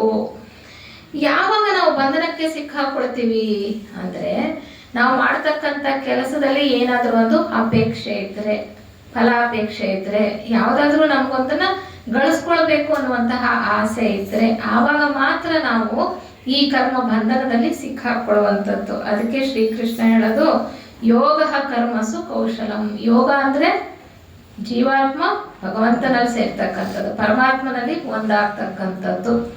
ಯಾವಾಗ ಈ ಒಂದಾಗುವಿಕೆ ಸಾಧ್ಯ? ಅಹಂ ಬ್ರಹ್ಮಾಸ್ಮಿ ಅಂತ ಕೂಡ ತಿಳ್ಕೊಳ್ತಾ ಬಂದ್ವಿ. ಯಾವಾಗ ಸಾಧ್ಯ ಅಂದ್ರೆ ನಾವು ಮಾಡತಕ್ಕಂತಹ ಕೆಲಸದಲ್ಲಿ ಸಿಕ್ಕಾಕೊಳ್ಳದೆ, ಅದರ ಬಂಧನಕ್ಕೆ ಒಳಗಾಗದಲೆ ಕೆಲಸ ಮಾಡ್ತಕ್ಕಂಥದ್ದನ್ನೇ ಯೋಗ ಕರ್ಮಸು ಕೌಶಲಂ ಅಂತ ಹೇಳುವಂಥದ್ದು. ಈಗ ಕರ್ಮ ಸಿದ್ಧಾಂತ ಅಂತಕ್ಕಂಥದ್ದು ಕೂಡ ಬಹಳ ಮುಖ್ಯವಾಗಿರುವಂತಹ ಒಂದು ಸಿದ್ಧಾಂತ. ಅದೊಂದು ಪ್ರಕೃತಿ ನಿಯಮ. ಯಾವುದೇ ಕೆಲಸ ಮಾಡಿದ್ರು ಕೂಡ ಅದಕ್ಕೆ ಪ್ರತಿಫಲ ಅನ್ನುವಂಥದ್ದು ಇರುತ್ತೆ, ಅಥವಾ ಯಾವುದೇ ಕೆಲಸ ಮಾಡಿದ್ರು ಅದಕ್ಕೊಂದು ಫಲ ಅನ್ನುವಂಥದ್ದು ಇರುತ್ತೆ. ಒಂದು ಚೆಂಡನ್ನ ನಾವು ಗೋಡೆಗೆ ಎಸೆದ್ರೆ ಅದು ವಾಪಸ್ಸು ನಮ್ಮ ಕಡೆಗೆ ಬರುತ್ತೆ. ಅಂದ್ರೆ ಕ್ರಿಯೆಗೆ ಪ್ರತಿಕ್ರಿಯೆ ಅನ್ನೋದಿದೆ. Action and reaction are equal and opposite ಅಂತ ಹೇಳುವಂಥದ್ದು. ಎಲ್ಲೋ ಒಂದು ಆಕ್ಷನ್ ಕ್ರಿಯೆ ನಡೆದಿದೆ ಅಂತಂದ್ರೆ ಅದಕ್ಕೊಂದು ರಿಯಾಕ್ಷನ್ ಅಂತ ಅನ್ನುವಂಥದ್ದು ಕೂಡ ಇದ್ದೇ ಇದೆ ಅಂತ. ಆದ್ರೆ ಅದಕ್ಕೆ ಸಿಕ್ಕಾಕೊಳ್ಳದಲ್ಲೇ ನಾವು ಕೆಲಸ ಮಾಡಬೇಕು. ಕೆಲಸ ಮಾಡುವಾಗ ನಿಸ್ವಾರ್ಥ ಭಾವದಲ್ಲಿ ನಾವು ಕೆಲಸ ಮಾಡ್ತಾ ಬಂದ್ರೆ, ನಮ್ಮ ಪಾಲಿಗೆ ಒದಗಿರ್ತಕ್ಕಂಥ ಕೆಲಸವನ್ನ ಕರ್ತವ್ಯ ಭಾವದಲ್ಲಿ ನಾವು ಮಾಡ್ತಾ ಬಂದ್ರೆ, ಆಗ ನಾವು ಆ ಒಂದು ಕೆಲಸದ ಫಲಕ್ಕೆ ಅಂಟುಕೊಳ್ಳೋದಿಲ್ಲ. ಆ ಫಲಾಪೇಕ್ಷೆ ಇಲ್ಲದಲ್ಲೇನೂ ಕೂಡ ನಾವು ಮಾಡ್ತಾ ಬರ್ಬೇಕಾಗತ್ತೆ. ನಾವು ಯಾವುದೋ ಒಂದು ಕಷ್ಟದಲ್ಲಿ ಸಿಕ್ಕಾಕೊಂಡಿರ್ತೀವಿ, ಏನೋ ಒಂದು ಕೆಲಸ ಮಾಡ್ತಾ ಇರ್ತೀವಿ. ಆಗ ನಾವೇನ್ ಮಾಡ್ತೀವಿ, ನಮ್ಮ ಕರ್ತವ್ಯಗಳನ್ನ ನಾವು ಪಾಲನೆ ಮಾಡುವಾಗ ದಿನನಿತ್ಯದ ಜೀವನದಲ್ಲಿ ನಾವು ನೋಡ್ಕೊಂಡು ಮಾಡ್ತೀವಿ. ಇದು ನನ್ನ ಕರ್ಮ, ಇದು ಯಾಕೆ ನನಗೆ ಬಂತಪ್ಪ, ನನಗೆ ಬರ್ಬೇಕಿತ್ತ ಈ ಕರ್ಮ, ನನಗೇನೋ ಒಂದು ಕೆಲಸ ಮಾಡ್ಬೇಕಾಗಿರೋದು, ಒಂದು ಜವಾಬ್ದಾರಿನೋ ಏನಾದ್ರೂ ಆಗಿರ್ಬೋದು. ಹಾಗೆ ಅನ್ಕೊಳ್ತಾ ಮಾಡಿದ್ರೆ ಏನಾಗುತ್ತೆ, ನಾವು ಮತ್ತೆ ಮತ್ತೆ ಕರ್ಮಗಳನ್ನ ಕಟ್ಕೊಳ್ತಾ ಹೋಗ್ತೀವಿ. ಕರ್ಮ ಸಿದ್ಧಾಂತದಲ್ಲಿ ಬಹಳ ಚೆನ್ನಾಗಿ ಹೇಳ್ತಾರೆ, ಪ್ರಾರಬ್ಧ ಕರ್ಮ, ಸಂಚಿತ ಕರ್ಮ ಮತ್ತೆ ಆಗಾಮಿ ಕರ್ಮ. ಪ್ರಾರಬ್ಧ ಕರ್ಮ ಅಂದ್ರೆ ಆ ಒಂದು ಜನ್ಮದಲ್ಲಿ ನಾವು ಯಾವ ಒಂದು ಕರ್ಮ ಫಲವನ್ನ ಅನುಭವಿಸ್ತಾ ಇರ್ತೀವೋ ಅದು. ಅಂದ್ರೆ ಹಿಂದಿನ ಒಂದು ಜನ್ಮದ ಅಲ್ಲಿ ಮಾಡಿರ್ತಕ್ಕಂತಹ ಕರ್ಮಗಳ ಫಲವನ್ನ ನಾವು ಮತ್ತೊಂದು ಜನ್ಮದಲ್ಲಿ ಅನುಭವಿಸ್ಬೋದು. ಹಾಗೆ ಮಾಡ್ತಾ ಇರುವಾಗ ನಾವು ಗೊಣಗುಟ್ಕೊಂಡು ಅದಕ್ಕೆ ವಿರುದ್ಧವಾಗಿ ಇನ್ನೊಬ್ಬರನ್ನ ಬೈಕೊಂಡು ಮಾಡ್ತಾ ಇದ್ರೆ ಮತ್ತೆ ಮತ್ತೆ ನಾವು ಕರ್ಮಗಳನ್ನ ಕಟ್ಕೊಳ್ತೀವಿ. ಅದು ನಮಗೆ ಆಗಾಮಿ ಕರ್ಮ ಆಗುವಂಥದ್ದು. ಹೀಗೆ ಕರ್ಮವನ್ನ ಮಾಡುವಾಗ ನಾವು ಅದರ ಬಂಧನಕ್ಕೆ ಸಿಕ್ಕಾಕೊಳ್ಬಾರ್ದು. ಅಂದ್ರೆ ಕರ್ಮವನ್ನ ಯೋಗದ ರೀತಿಯಲ್ಲಿ ಮಾಡುವಂತ ಕೃಷ್ಣ ಹೇಳೋದು. ಯೋಗದ ರೀತಿಯಲ್ಲಿ ಮಾಡೋದಂದ್ರೆ ಅರ್ಪಣಾ ಭಾವದಲ್ಲಿ ಮಾಡು, ನಿಸ್ವಾರ್ಥವಾಗಿ ನಿನ್ನ ಕೆಲಸಗಳನ್ನ ಮಾಡ್ತಾ ಹೋಗು. ಲೋಕ ಕಲ್ಯಾಣಕ್ಕಾಗಿ ನೀನು ಕೆಲಸ ಮಾಡ್ತಾ ಇದೀಯ ಅಂದ್ರೆ ನೀನು ಯಾವ ಬಂಧನಕ್ಕೂ ಕೂಡ ಸಿಕ್ಕಾಕೊಳ್ಳೋದಿಲ್ಲ ಅಂತ. ಇನ್ನೊಂದು ಶ್ಲೋಕದಲ್ಲಿ ಹೇಳ್ತಕ್ಕಂಥದ್ದು, ಕರ್ಮಣ್ಯೇವಾಧಿಕಾರಸ್ತೆ ಮಾ ಫಲೇಷು ಕದಾಚನ ಮಾ ಕರ್ಮ ಫಲ ಹೇತುರ್ಭೂಃ ಮಾತೆ ಸಂಗೋಸ್ತ್ವ ಕರ್ಮಣಿ. ಕರ್ಮ ಮಾಡೋದಕ್ಕೆ ನಿನಗೆ ಅಧಿಕಾರ ಇದೆಯೇ ಹೊರತು ಅದರಿಂದ ಬರ್ತಕ್ಕಂಥ ಫಲವನ್ನ ಅನುಭವಿಸ್ಬೇಕು ಅನ್ನುವಂತ ದೃಷ್ಟಿಯಲ್ಲ ಅಂತ ಹೇಳ್ತಾನೆ ಶ್ರೀಕೃಷ್ಣ. ಅಂದ್ರೆ ಸಕಾಮ ಭಾವದಿಂದ ಕರ್ಮವನ್ನ ಮಾಡಬೇಡ. ಸಕಾಮ ಭಾವ ಅಂದ್ರೆ ಕಾಮ ಅಂದ್ರೆ ಆಸೆ, ಅಲ್ಲಿ ಏನೋ ಒಂದು ಆಸೆಯಿಂದ ನೀನು ಕೆಲಸವನ್ನ ಮಾಡಬೇಡ. ಆದ್ರೆ ನಾವು ಮಾಡೋದು ಸಾಮಾನ್ಯವಾಗಿ ಯಾವುದೋ ಒಂದು ಸಿಗುತ್ತೆ, ಅಧಿಕಾರನೋ ಜನಪ್ರಿಯತೆನೋ ಅಥವಾ ಹಣನೋ ಆಸ್ತಿನೋ ಏನೋ ಸಿಗುತ್ತೆ ಅಂದ್ರೆ ನಾವು ಕೆಲಸ ಮಾಡೋದು. ನಮ್ಮನ್ನ ನಾವು ಗಮನಿಸ್ಕೊಂಡ್ರೆ ನಮ್ಗೆ ಗೊತ್ತಾಗುತ್ತೆ, ಏನೋ ನನಗೆ ಸಿಗ್ಲಿಲ್ಲ, ಇಲ್ಲ ಏನೋ ಮನಸ್ಸಿಗೆ ಸಂತೋಷ ಸಿಕ್ತು, ಯಾವುದೋ ಸಿಗ್ಲಿಲ್ಲ ಅಂದ್ರೆ ನಾವು ಕೆಲಸ ಮಾಡ್ತೀವ? ಮಾಡೋದಿಲ್ಲ. ಯಾವುದೋ ಒಂದು ಸಿಗುತ್ತೆ ಅನ್ನೋ ದೃಷ್ಟಿಯಲ್ಲೇ ಕೆಲಸ ಮಾಡ್ತೀವಿ. ಅದಕ್ಕೆ ಹೇಳ್ತಾನೆ ಶ್ರೀಕೃಷ್ಣ, ಯಾವ ಒಂದು ಆಸೆ ಇಲ್ದಲೆ ನೀನು ಕರ್ಮವನ್ನ ಮಾಡ್ತಾ ಬರ್ಬೇಕು. ಅದಕ್ಕೆ ಹೇಳ್ತಾನೆ, ಕರ್ಮದಲ್ಲಿ ಅನಾಸಕ್ತನಾಗಿ ಕೆಲಸ ಮಾಡು. ಅನಾಸಕ್ತಿ ಅಂತಂದ್ರೆ ಮಾಡೋ ಕೆಲಸದಲ್ಲಿ ಕಳಪೆ ಕೆಲಸ ಮಾಡುವಂತಲ್ಲ, ಅದನ್ನ ಅಂದ್ರೇನು ಕೆಲಸಕ್ಕೆ ಬಾರದ ಕೆಲಸ ಅಂತ ಅಂದ್ರೆ ನೀನ್ ಬೇಜವಾಬ್ದಾರಿ ಕೆಲಸ ಅಂತ ಅಲ್ಲ. ಉದಾಸೀನ ಅಂತಂದ್ರೆ ನಾವು ಚೆನ್ನಾಗಿ ಅರ್ಥ ಮಾಡ್ಕೊಳ್ಬೇಕಾಗಿರೋದು ಅಪೇಕ್ಷೆ ಇಲ್ಲದಲೇ ಇರ್ತಕ್ಕಂಥದ್ದು. ಅನಾಸಕ್ತಿ ಅಂದ್ರೆ ಅಪೇಕ್ಷೆ ಇಲ್ಲದಲೇ ಇರ್ತಕ್ಕಂಥದ್ದು. ಉದಾಸೀನ ಅನ್ನೋದಕ್ಕೆ ಗೊತ್ತಿರ್ತಕ್ಕಂಥ ಹಿರಿಯರು ಬಹಳ ಚೆನ್ನಾಗಿ ಒಂದು ವಿವರಣೆಯನ್ನ ಕೊಡ್ತಾರೆ. ಉದಾಸೀನ ಅಂದ್ರೆ ಉನ್ನತವಾದ ಆಸೀನದಲ್ಲಿ ಕೂತಿರ್ತಕ್ಕಂಥವ್ನು, ಉನ್ನತವಾದ ಆಸೀನದಲ್ಲಿ ಕೂತಿರ್ತಕ್ಕಂಥವ್ನು ಅಂತ. ಅಂದ್ರೆ ನಮ್ಮ ಪ್ರಜ್ಞೆ ಉನ್ನತ ಸ್ತರಕ್ಕೆ ಏರಿಸಿರ್ತಕ್ಕಂಥದ್ದು. ಉನ್ನತ ಸ್ತರಕ್ಕೆ ಏರಿಸಿದಾಗ ನಾವು ಈ ದೇಹ ಮನಸ್ಸು ಅದಕ್ಕಿಂತ ಉನ್ನತ ಸ್ತರದಲ್ಲಿ ಅಂದ್ರೆ ಬುದ್ಧಿ ಪ್ರಜ್ಞೆಯಲ್ಲಿ ಆತ್ಮ ಪ್ರಜ್ಞೆಯಲ್ಲಿ ನಾವು ಅಂದ್ರೆ ನೆಲೆಸಿದ್ದೇ ಆದರೆ ಆಗ ನಮಗೆ ಯಾವ ಕರ್ಮದ ಒಂದು ಫಲದ ಅಪೇಕ್ಷೆಯು ಕೂಡ ಇರೋದಿಲ್ಲ ಅನ್ನುವಂತಹ ದೃಷ್ಟಿಯಲ್ಲಿ ಉದಾಸೀನ ಅಂದರೆ ನಾವು ಸಾಮಾನ್ಯವಾಗಿ ಅರ್ಥ ಮಾಡ್ಕೊಳ್ಳೋದು ಅದರಲ್ಲಿ ಆಸಕ್ತಿ ಇಲ್ಲ ಅಂತ. ಉದಾಸೀನ ಅಂದ್ರೆ ನಿಜವಾಗ್ಲೂ ಬಹಳ ಉನ್ನತವಾದಂತಹ ಅರ್ಥ ಇದೆ ಅಂತ. ಮತ್ತೆ ಹೇಳ್ತಾನೆ ಶ್ರೀಕೃಷ್ಣ, ಯಜ್ಞ ದೃಷ್ಟಿಯಿಂದ ನೀನು ಕೆಲಸ ಮಾಡು ಅಂದ್ರೆ ಅರ್ಪಣಾ ಭಾವದಿಂದ ಕೆಲಸ ಮಾಡು. ಯಜ್ಞ ಅಂದ್ರೆ ಇಲ್ಲಿ ಅರ್ಪಣೆ ಅಂತ ನಾವು ತಿಳ್ಕೊಳ್ಬೇಕು. ನಮ್ಮನ್ನ ನಾವು ಅರ್ಪಣೆ ಮಾಡ್ಕೊಳ್ತಕ್ಕಂಥದ್ದು, ಅಲ್ಲಿ ಯಾವುದೇ ಒಂದು ಸ್ವಾರ್ಥ ಇಲ್ಲದರೆ ಇರುವಂತಹ ಒಂದು ಕ್ರಿಯೆಯಲ್ಲಿ ನಡಿಬೇಕು. ಆದರೆ ನಾವು ಪೂಜೆ, ವ್ರತ, ಹೋಮ, ಹವನ ಎಲ್ಲ ಮಾಡ್ತೀವಲ್ಲ, ಅದೆಲ್ಲ ಮಾಡ್ತೇವೆ, ಆದರೆ ಅಲ್ಲಿ ಯಾವುದೋ ಒಂದು ಬೇಡಿಕೆಯನ್ನ ಇಟ್ಟಿರ್ತೇವೆ. ಆದರೆ ಮಂತ್ರಗಳಲ್ಲಿ ಹೇಳ್ತಿರ್ತೇವೆ ತತ್ಸತ್ ಬ್ರಹ್ಮಾರ್ಪಣಮಸ್ತು ಅಂತೀವಿ. ಆದ್ರೆ ಅದರ ಕಡೆ ನಮ್ಮ ಗಮನ ಹೋಗಿದೆಯಾ?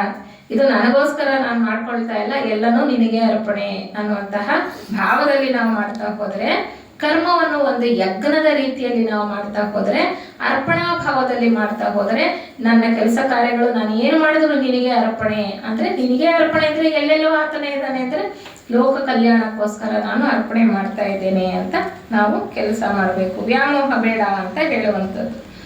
ಆದರೆ ಲೌಕಿಕದಲ್ಲಿರ್ತಕ್ಕಂಥ ನಾವು ಕೆಲಸ ಮಾಡ್ತಕ್ಕಂಥದ್ದು ಲಾಭ, ಹೆಸರು, ಕೀರ್ತಿಗೋಸ್ಕರ ಮಾಡ್ತೀವಿ. ಇಲ್ಲ ಅಂದ್ರೆ ನಮ್ಮ ಮನಸ್ಸಿನ ಶುದ್ಧಿಗೋಸ್ಕರ ಮಾಡ್ತೀವಿ. ನನ್ನ ಮನಸ್ಸು ಶುದ್ಧವಾಗಬೇಕು ಅಂತ ಧ್ಯಾನ ಮಾಡ್ತೀವಿ, ಇಲ್ಲ ನನಗಿರ್ತಕ್ಕಂಥ ರೋಗಗಳು ಹೋಗ್ಬೇಕು ಅಂತ ಧ್ಯಾನ ಮಾಡ್ತೀವಿ ಅಲ್ವಾ? ಹಾಗಲ್ಲ ಅನ್ನುವಂಥದ್ದು ಇಲ್ಲಿ ಹೇಳ್ತಾರೆ. ಮತ್ತೆ ಲೋಕ ಕಲ್ಯಾಣಕ್ಕಾಗಿ ಮಾಡ್ತಕ್ಕಂಥ ಕೆಲಸ ಇದೆಯಲ್ಲ, ಅದೇ ಶ್ರೇಷ್ಠವಾದಂಥ ಕೆಲಸ. ಅದು ನಿಸ್ವಾರ್ಥ ದೃಷ್ಟಿಯಲ್ಲಿ ಮಾಡೋದು. ಅದಕ್ಕೆ ಹೇಳೋದು ನಿಷ್ಕಾಮ ಕರ್ಮ. ಇಲ್ಲಿ ಯಾವ ಕಾಮವು ಅಂದ್ರೆ ಆಸೆ, ಅಪೇಕ್ಷೆ, ಫಲಾಪೇಕ್ಷೆ ಇಲ್ಲದಲೇ ಇರ್ತಕ್ಕಂಥ ಕೆಲಸವನ್ನೇ ನಿಷ್ಕಾಮ ಕರ್ಮ, ಅದೇ ಶ್ರೇಷ್ಠವಾದಂತಹ ಕರ್ಮ ಅಂತ ಹೇಳುವಂಥದ್ದು. ಇನ್ನೊಂದು ಶ್ಲೋಕದಲ್ಲಿ ಬಹಳ ಚೆನ್ನಾಗಿ ನಮಗೆ ವಿವರಣೆಯನ್ನ ಪಡ್ಕೊಳ್ಬಹುದಾಗಿದೆ. ಏನಪ್ಪ ಅಂದ್ರೆ, ಯೋಗಸ್ಥ ಕುರು ಕರ್ಮಾಣಿ ಸಂಗಂ ತ್ಯಕ್ತ್ವಾ ಧನಂಜಯ ಸಿದ್ಧ್ಯ ಸಿದ್ಧ್ಯೋ ಸಮೋ ಭೂತ್ವಾ ಸಮತ್ವಂ ಯೋಗ ಉಚ್ಯತೆ. ಯಾವ ತರ ಕೆಲಸ ಮಾಡಬೇಕು ಅಂತ ಯೋಗ ಭಾವದಲ್ಲಿ ನಾವು ಕೆಲಸ ಮಾಡ್ತಾ ಇರಬೇಕು.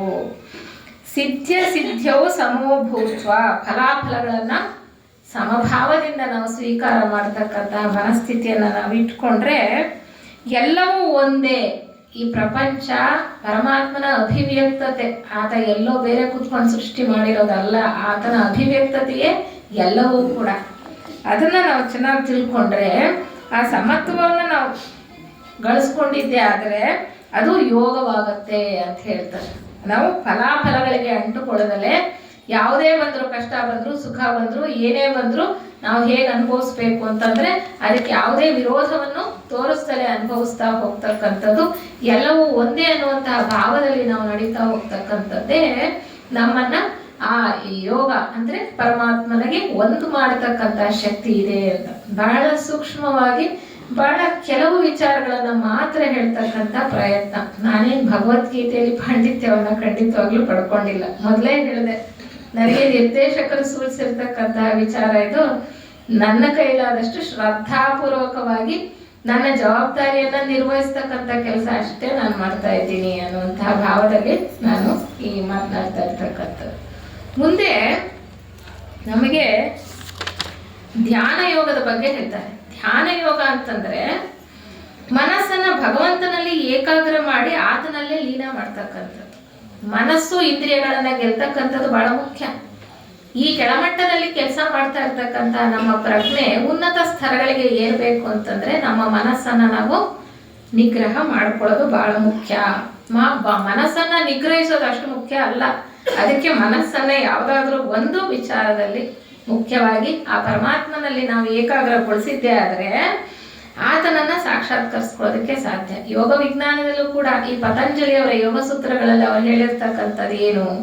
ಧ್ಯಾನ, ಧಾರಣ, ಧ್ಯಾನ, ಸಮಾಧಿ ಅಂತ ಮೂರನ್ನು ಸಂಯಮ ಮಾಡಿದಾಗ ನಮ್ಮ ಧ್ಯಾನದ ವಸ್ತು ಏನಿರುತ್ತೋ ಅದರ ಸಂಪೂರ್ಣ ಅರಿವು ನಮಗೆ ಬರುವಂಥದ್ದು. ಭಗವಂತನ ಬಗ್ಗೆ ನಾವು ಏಕಾಗ್ರ ಚಿತ್ತದಿಂದ ಧ್ಯಾನ ಮಾಡಿದ್ದೇ ಆದರೆ ಆತನ ಸ್ವರೂಪ ನಮಗೆ ಗೊತ್ತಾಗತ್ತೆ. ಅಂದ್ರೆ ಆತನ ಸ್ವರೂಪ ನಮ್ಮ ಸ್ವರೂಪವೇ. ಅಂದ್ರೆ ಸ್ವಸ್ವರೂಪದ ದರ್ಶನ ಆಗ್ಬೇಕು ಅಂದ್ರೆ ಧ್ಯಾನ ಬಹಳ ಮುಖ್ಯ ಅಂತ ಧ್ಯಾನ ಯೋಗದಲ್ಲಿ ಅವರು ಹೇಳ್ತಾರೆ. ಧ್ಯಾನ ಅಂದ್ರೆ ಸುಮ್ಮನೆ ಕಣ್ಮುಚ್ಕೊಂಡು ಕೂತ್ಕೊಳ್ಳೋದಲ್ಲ. ಈ ಧ್ಯಾನ ನಮ್ಗೆ ಸಿದ್ಧಿಸ್ಬೇಕು ಅಂತಂದ್ರೆ ಯಾವುದೇ ಒಂದು ಪೂರ್ಣವಾಗಿ ಗಮನವನ್ನ ಹರಿಸಿ ನಾವು ಪರಮಾತ್ಮನಲ್ಲಿ ನಮ್ಮ ಚಿತ್ತವನ್ನ ನಿಲ್ಲಿಸ್ಬೇಕು ಅಂದ್ರೆ ನಮ್ಗೆ ಶುದ್ಧ ಚಾರಿತ್ರ್ಯದ ಭದ್ರ ಬುನಾದಿ ಇರಬೇಕು ಅಂತ. ಅಂದ್ರೆ ನಾವು ಪರಿಶುದ್ಧತೆ ಕಾಯ ವಾಚ ಮನಸ ಪರಿಶುದ್ಧವಾದ ಜೀವನ ಮಾಡಿದ್ರೆ ಮಾತ್ರ ನಮ್ಗೆ ಧ್ಯಾನ ಸಿದ್ಧಿಸೋದಕ್ಕೆ ಸಾಧ್ಯ. ಇಲ್ಲಾಂದ್ರೆ ನಾವು ಸುಮ್ಮನೆ ಕೂತ್ಕೊಂಡು ಕಣ್ಣು ಮುಚ್ಕೊಂಡು ಮತ್ತೆ ಎದ್ದು ನಮ್ಮ ಕೆಲಸ ಕಾರ್ಯಗಳಲ್ಲಿ ತೊಡಕೊಳ್ತೀವಿ. ಅದು ಆ ಸಮಯನೂ ಕೂಡ ನಮ್ಗೆ ವ್ಯರ್ಥನೆ ಅನ್ನುವ ಹಾಗೆ.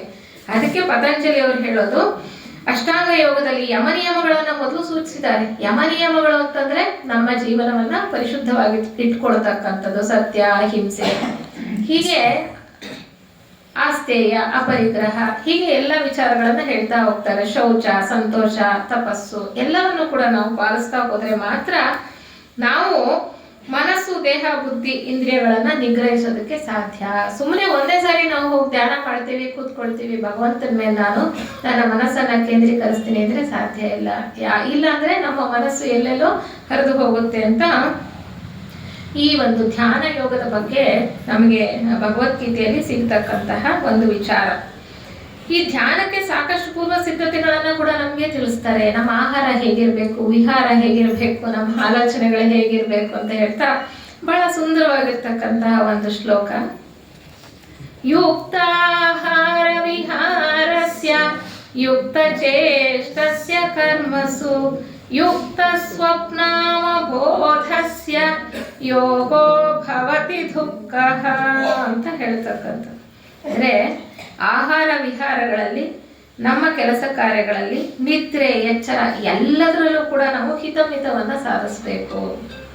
ಆಹಾರ, ವಿಹಾರ, ವಿಚಾರ, 3 ವಿಷಯ ಅಂಶಗಳನ್ನ ನಮ್ಗೆ ತಿಳಿಸ್ತಕ್ಕಂಥ. ಎಲ್ಲದರಲ್ಲೂ ಕೂಡ ನಮ್ಗೆ ಹಿತಮಿತವನ್ನ ಸಾಧಿಸಿದ್ರೆ ಮಾತ್ರನೇ ನಾವು ಮನಸ್ಸನ್ನ ನಿಗ್ರಹ ಮಾಡೋದಕ್ಕೆ ಸಾಧ್ಯ. ಇಲ್ಲ ಅಂದ್ರೆ ಸಾಧ್ಯ ಇಲ್ಲ ಅನ್ನುವಂಥದ್ದು.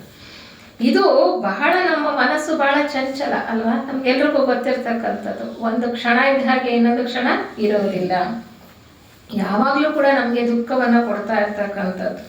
ಇದನ್ನ ಹೇಗೆ ನಿಗ್ರಹ ಮಾಡೋದು? ಮನಸ್ಸನ್ನ, ಗಾಳಿಗಿಂತ ಇದು ಹಗುರವಾಗಿದೆ. ಗಾಳಿನಾದ್ರೂ ಒಂದು ಪಕ್ಷ ನಾವು ಹಿಡಿದಿಟ್ಕೊಳ್ಬಹುದು, ಆದ್ರೆ ಮನಸ್ಸನ್ನ ಹಿಡಿದಿಟ್ಕೊಳ್ಳಕ್ಕೆ ಸಾಧ್ಯ ಇಲ್ಲ ಅನ್ನುವಂತಹ ವಿಚಾರವನ್ನ ಗೀತೆಯಲ್ಲಿ ನಾವು ತಿಳ್ಕೊಳ್ತೇವೆ.